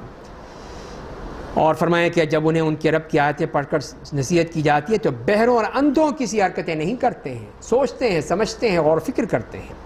اور جو دعا مانگتے ہیں کہ اے اللہ، اے ہمارے رب ہماری بیویوں، ہماری اولاد کو آنکھوں کی ٹھنڈک بنا دے، اور ہمیں پرہیزگاروں کا امام بنا دے، کہ ہمیں یہ عطا کر ہماری بیویوں سے، ہمارے بچوں سے یا آنکھوں کی ٹھنڈک ہو، مصیبت نہ بن جائے ہمارے لیے۔ اور پھر ہمیں ان متقین کا امام کہاں پر؟ اللہ کے ہاں، کہ ساری اولاد، ساری سب کچھ ان کا امام بن کر وہاں پہنچ رہے ہیں، متقین کا، پرہیزگاروں کا۔ تو اسی لیے کہ جب انہوں نے اس کا اہتمام کیا ہوگا، اولئک یجزون الغرفۃ بما صبروا، انہی لوگوں کو ان کے صبر و استقامت کی بدولت جنت میں اعلیٰ مقام ملے گا، اس میں دعائے خیر و سلام کے ساتھ ان کا استقبال کیا جائے گا، وہاں ہمیشہ رہیں گے، اور وہ بہت ہی اچھا ٹھکانہ اور جائے قیام ہوگی۔ اور اے میرے نبی، آپ کفار قریش سے کہہ دیجئے اگر تم میرے رب کی عبادت نہیں کرو گے تو وہ تمہاری پرواہ نہیں کرے گا، اس کو کوئی ضرورت نہیں ہے تمہاری، بس اب جب کہ تم نے رسول اور قرآن کی تکذیب کر دی تو اس کی سزا تمہیں بھگتنی پڑے گی، اس سے تمہاری جان نہیں چھوٹے گی۔ تو یہاں پر یہ 19ویں پارے کا 1/4 مکمل ہوتا ہے۔ کل انشاءاللہ سورہ شعراء سے شروع کریں گے۔ اللہ تعالی ہمیں قرآن کو سمجھنے اور عمل کرنے کی توفیق عطا فرمائے۔